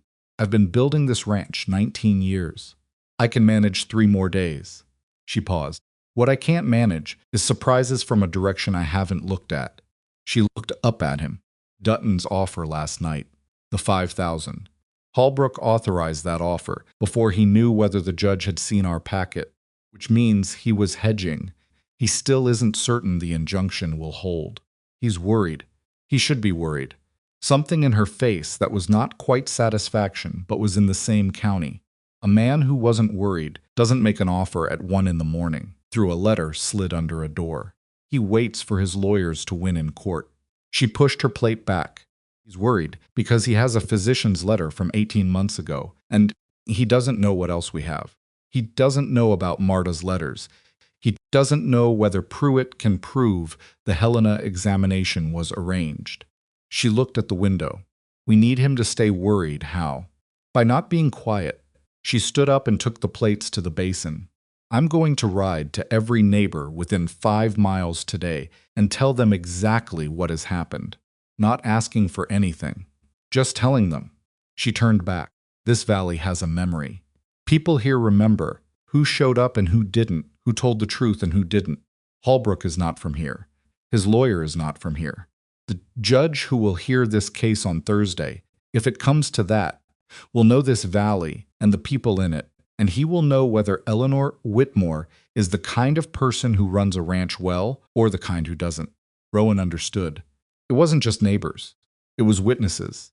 People who could speak to Harold Whitmore's mental state, to Eleanor's management of the property, to the quality of her judgment over years. Character evidence that no purchased physician's letter could contradict because it was made of 1,000 ordinary moments that nobody had thought to forge. "I'll come with you," he said. "Your are fine enough to ride," he said, and the tone of it closed the subject. They spent the morning riding to 4 neighboring properties. The Halverson place, 2 miles west, where a Norwegian family had been running sheep for 8 years, and whose patriarch, Gunnar Halverson, had known Harold Whitmore well enough to play cards with him on winter evenings, and could attest in plain terms to the sharpness of a man who had never once let Gunnar win money he hadn't fairly lost. The Abbott homestead to the south, where a widow named Ruth Abbott had accepted water access from Harold by a handshake agreement 15 years ago, and never once had cause to doubt his word. 2 other families whose names Rowan had heard but not met, both of whom listened to Eleanor with the focused attention of people who understood that what was happening to her ranch could, with different names and different paperwork, happen to any of them. None of them had to be asked. By the end of the first conversation with Gunnar Halverson, the old Norwegian was already talking about coming to the Thursday, hearing himself, sitting in the gallery, making himself visible. By the time Eleanor finished with Ruth Abbott, the widow had already decided she was going to write a letter to the court on her own recognizance. These were not dramatic gestures. They were the kind of ordinary solidarity that people who lives in hard places, develop, because they know, without having to be told, that the alternative is standing alone. They were back at the Whitmore property by early afternoon, and there was a horse at the gate that Rowan didn't recognize. Post with the patience of an animal that has waited before. "What's up?" Eleanor recognized it. "That's Pruitt's bay," she said. "He's inside." They found the lawyer at the kitchen table with his coat still on and 3 letters laid out in front of him, each one pressed flat with the care of someone handling things that matter. He looked up when they came in, and his face had the particular brightness of a man who has found what he went looking for. "Marta Island," he said, "has kept every letter Harold Whitmore wrote her for 30 years.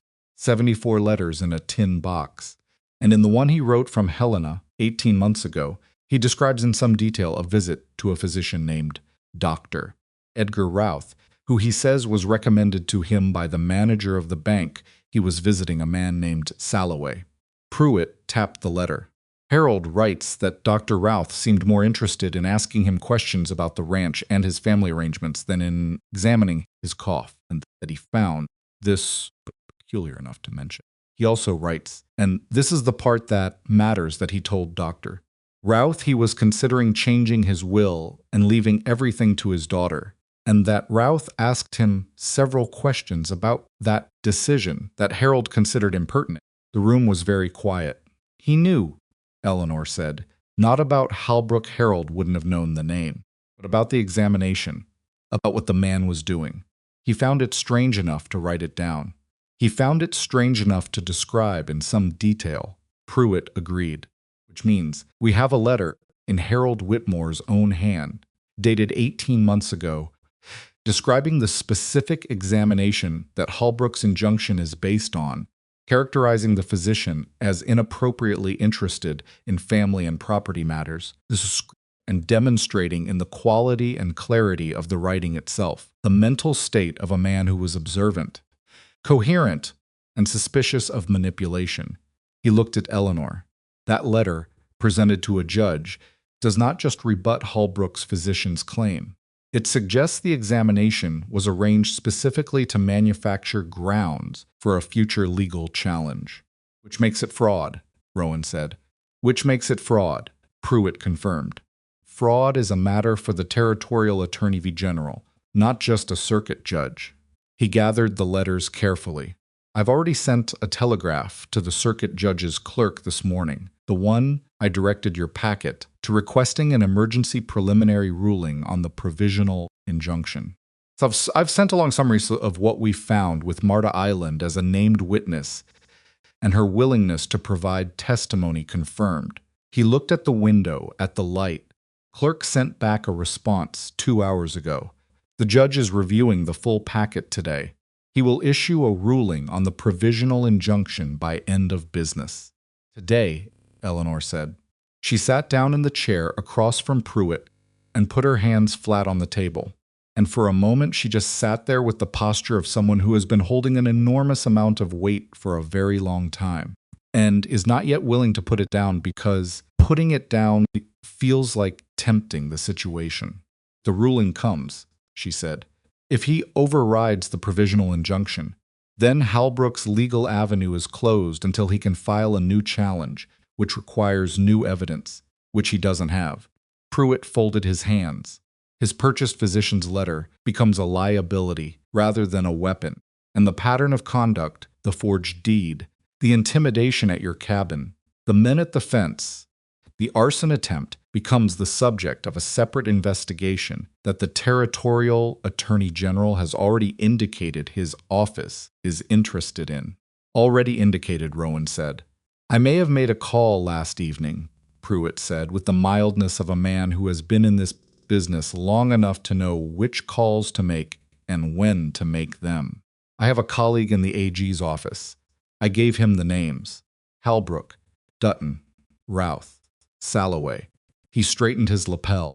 These things move slowly in ordinary times. They move less slowly when a federal railroad contract is involved and the territory is watching. They sat with that for a moment. The clock on the wall said 2:30. End of business, for a judge in Helena, was probably 5 or 6 o'clock, 3 or 4 hours, depending on how thorough the man was and how seriously he was taking the summary Pruitt had sent. Stay, Eleanor said to Pruitt, until we hear. He looked at the window, and then at the door, and then at the terrible coffee in the cup that Eleanor had given him and had clearly not touched. Is there anything better than this coffee? He said. I have tea, she said. I'll stay for the tea, he said. The afternoon was the strangest kind of waiting the kind, where something is moving in a room you can't see, being decided by a person you've never met, and all you can do is be present in your own life and not collapse inward from the pressure of it. Eleanor did not collapse inward. She went out and spent an hour with the cattle in the upper pasture, moving through them, the way she moved through all the work of the ranch quietly, purposefully, letting the animals know by her presence that the routine held. Rowan replaced 2 of the burned fence posts at the east line, working one-handed more than he should have admitted, and got 3 of the 12 done, before his right hand told him it was done for the day. Pruitt wrote at the kitchen table with the focused efficiency of a man who had a great deal of legal paperwork queued up, regardless of what the day's ruling brought. And when Eleanor came back from the upper pasture, she made the tea, and they all 3 sat in the cabin's main room, with the lamp not yet lit, the late afternoon light coming gray and level through the west window, and waited.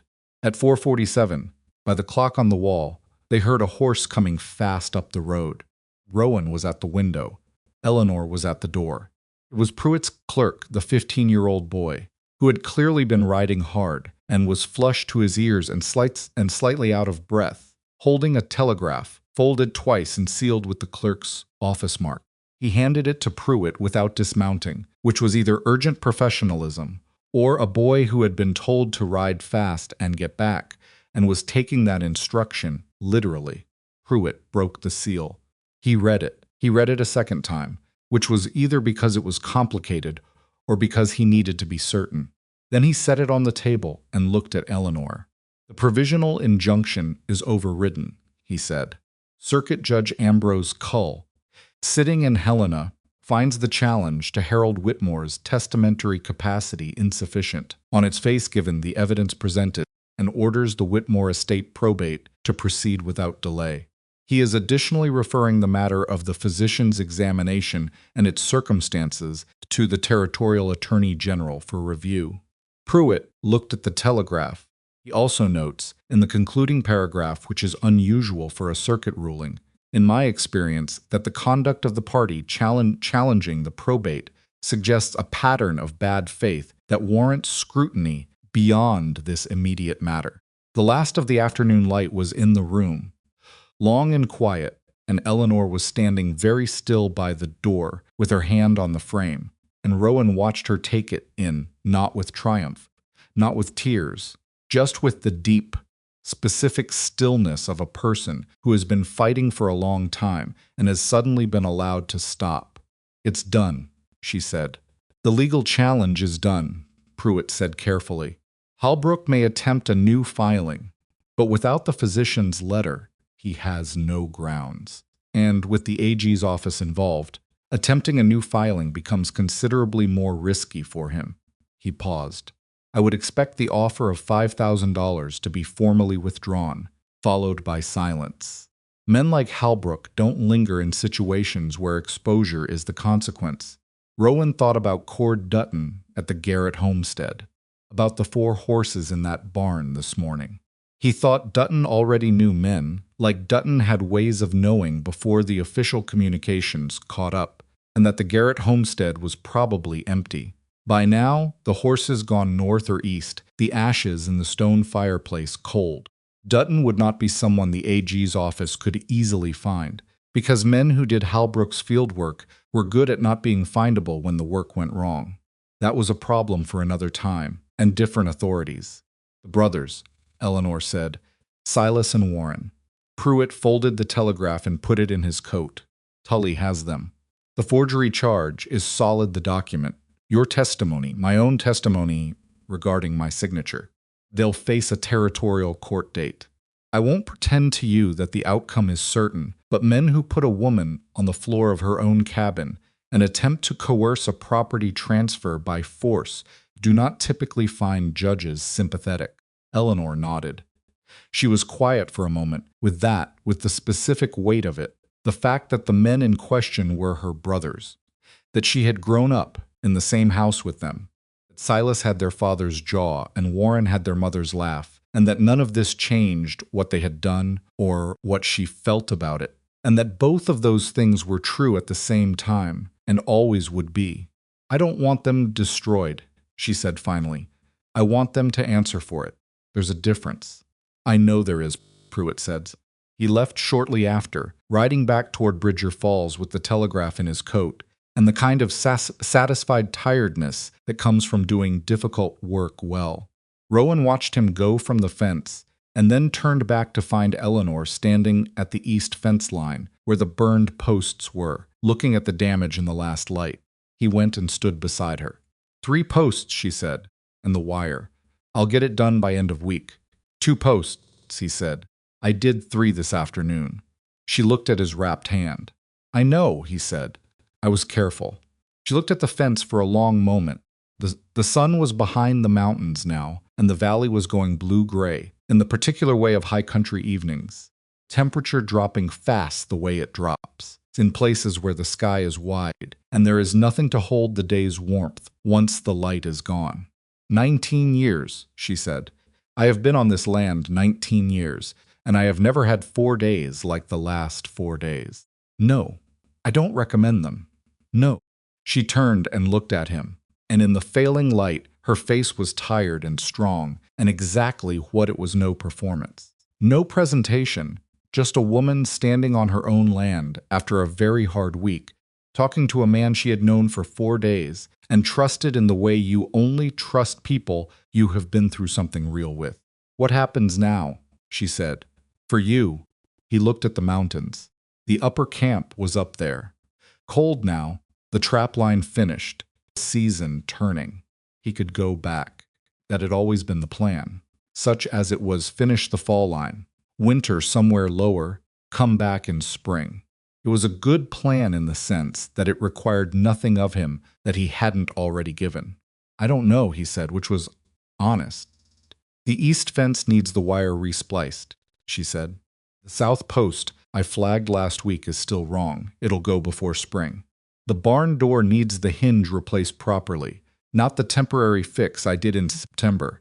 She was looking at the fence, not at him. It's a lot of work for one person going into winter. It is, he said.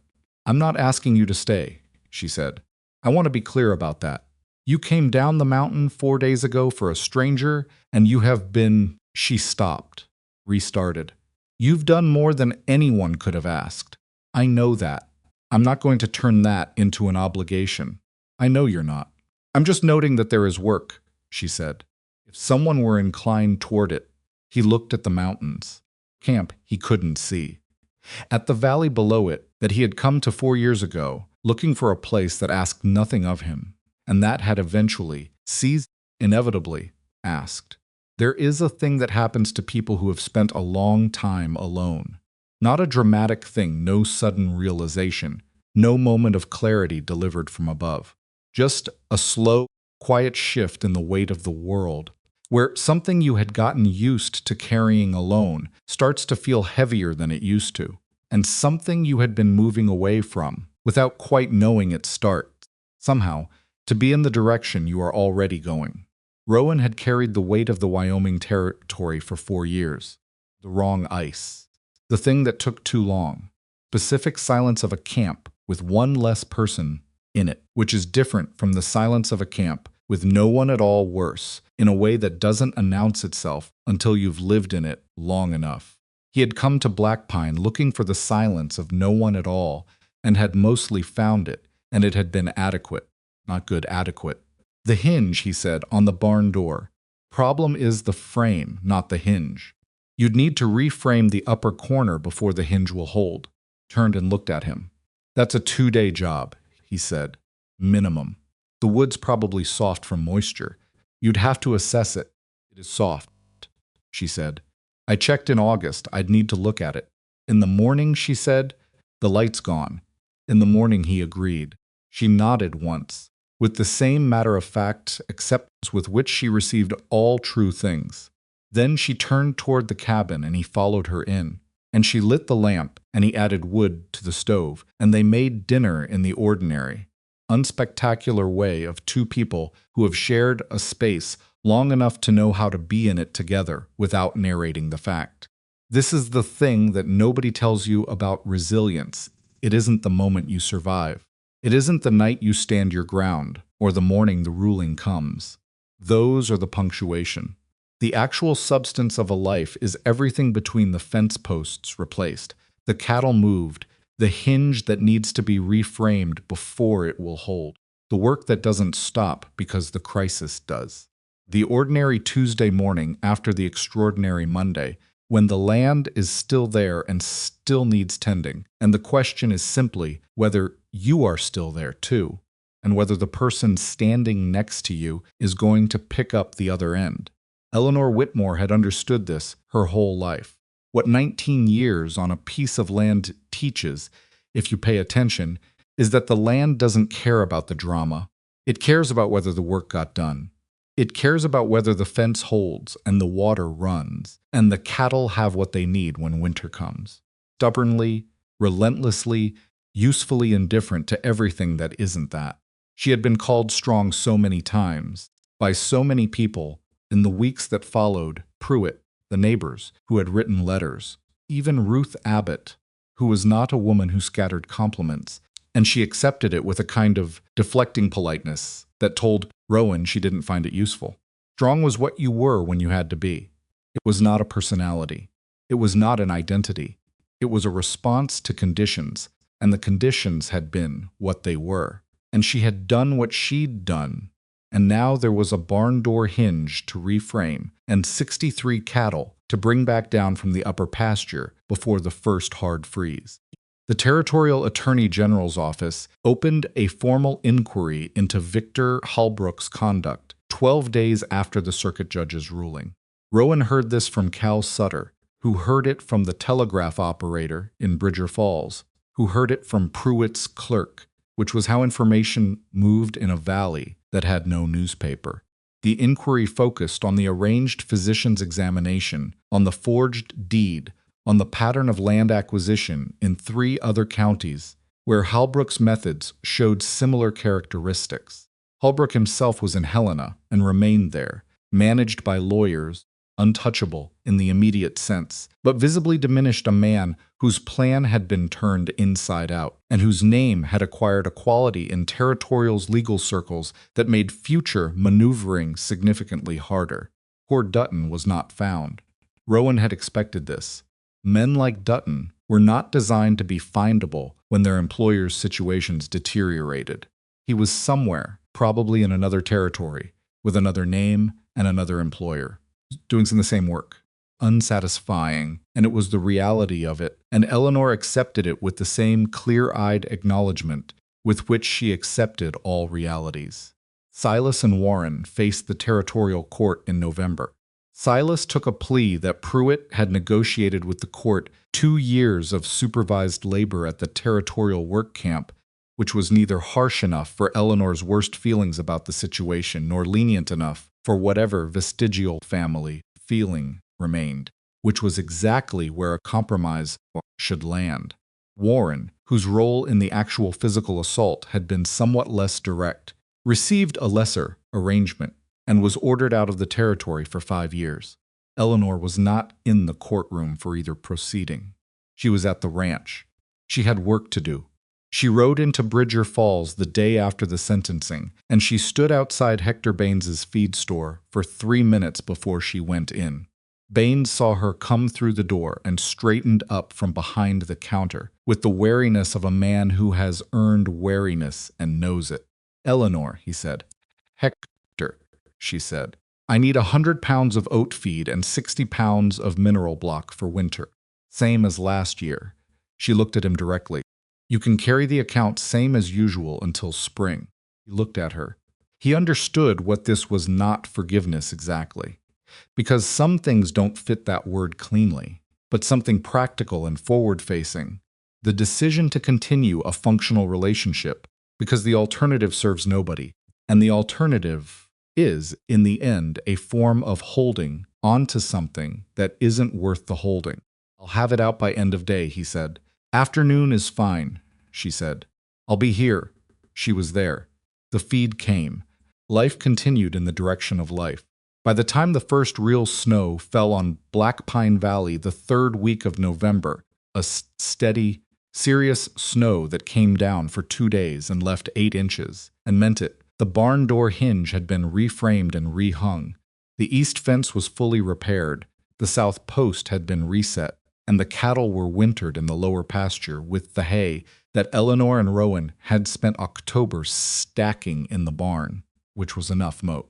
Calculated correctly, carry the herd through March without a deficit. The upper camp was empty. Rowan's traps were pulled and stored, the lean to closed with the care of someone leaving a place in good order who intends to return to it, though he had not said that to Eleanor, and she had not asked. She was not the kind of person who asked about things that were still being decided. She understood that some things needed to unfold at their own pace, and she was, above all things, patient with the process of things that mattered.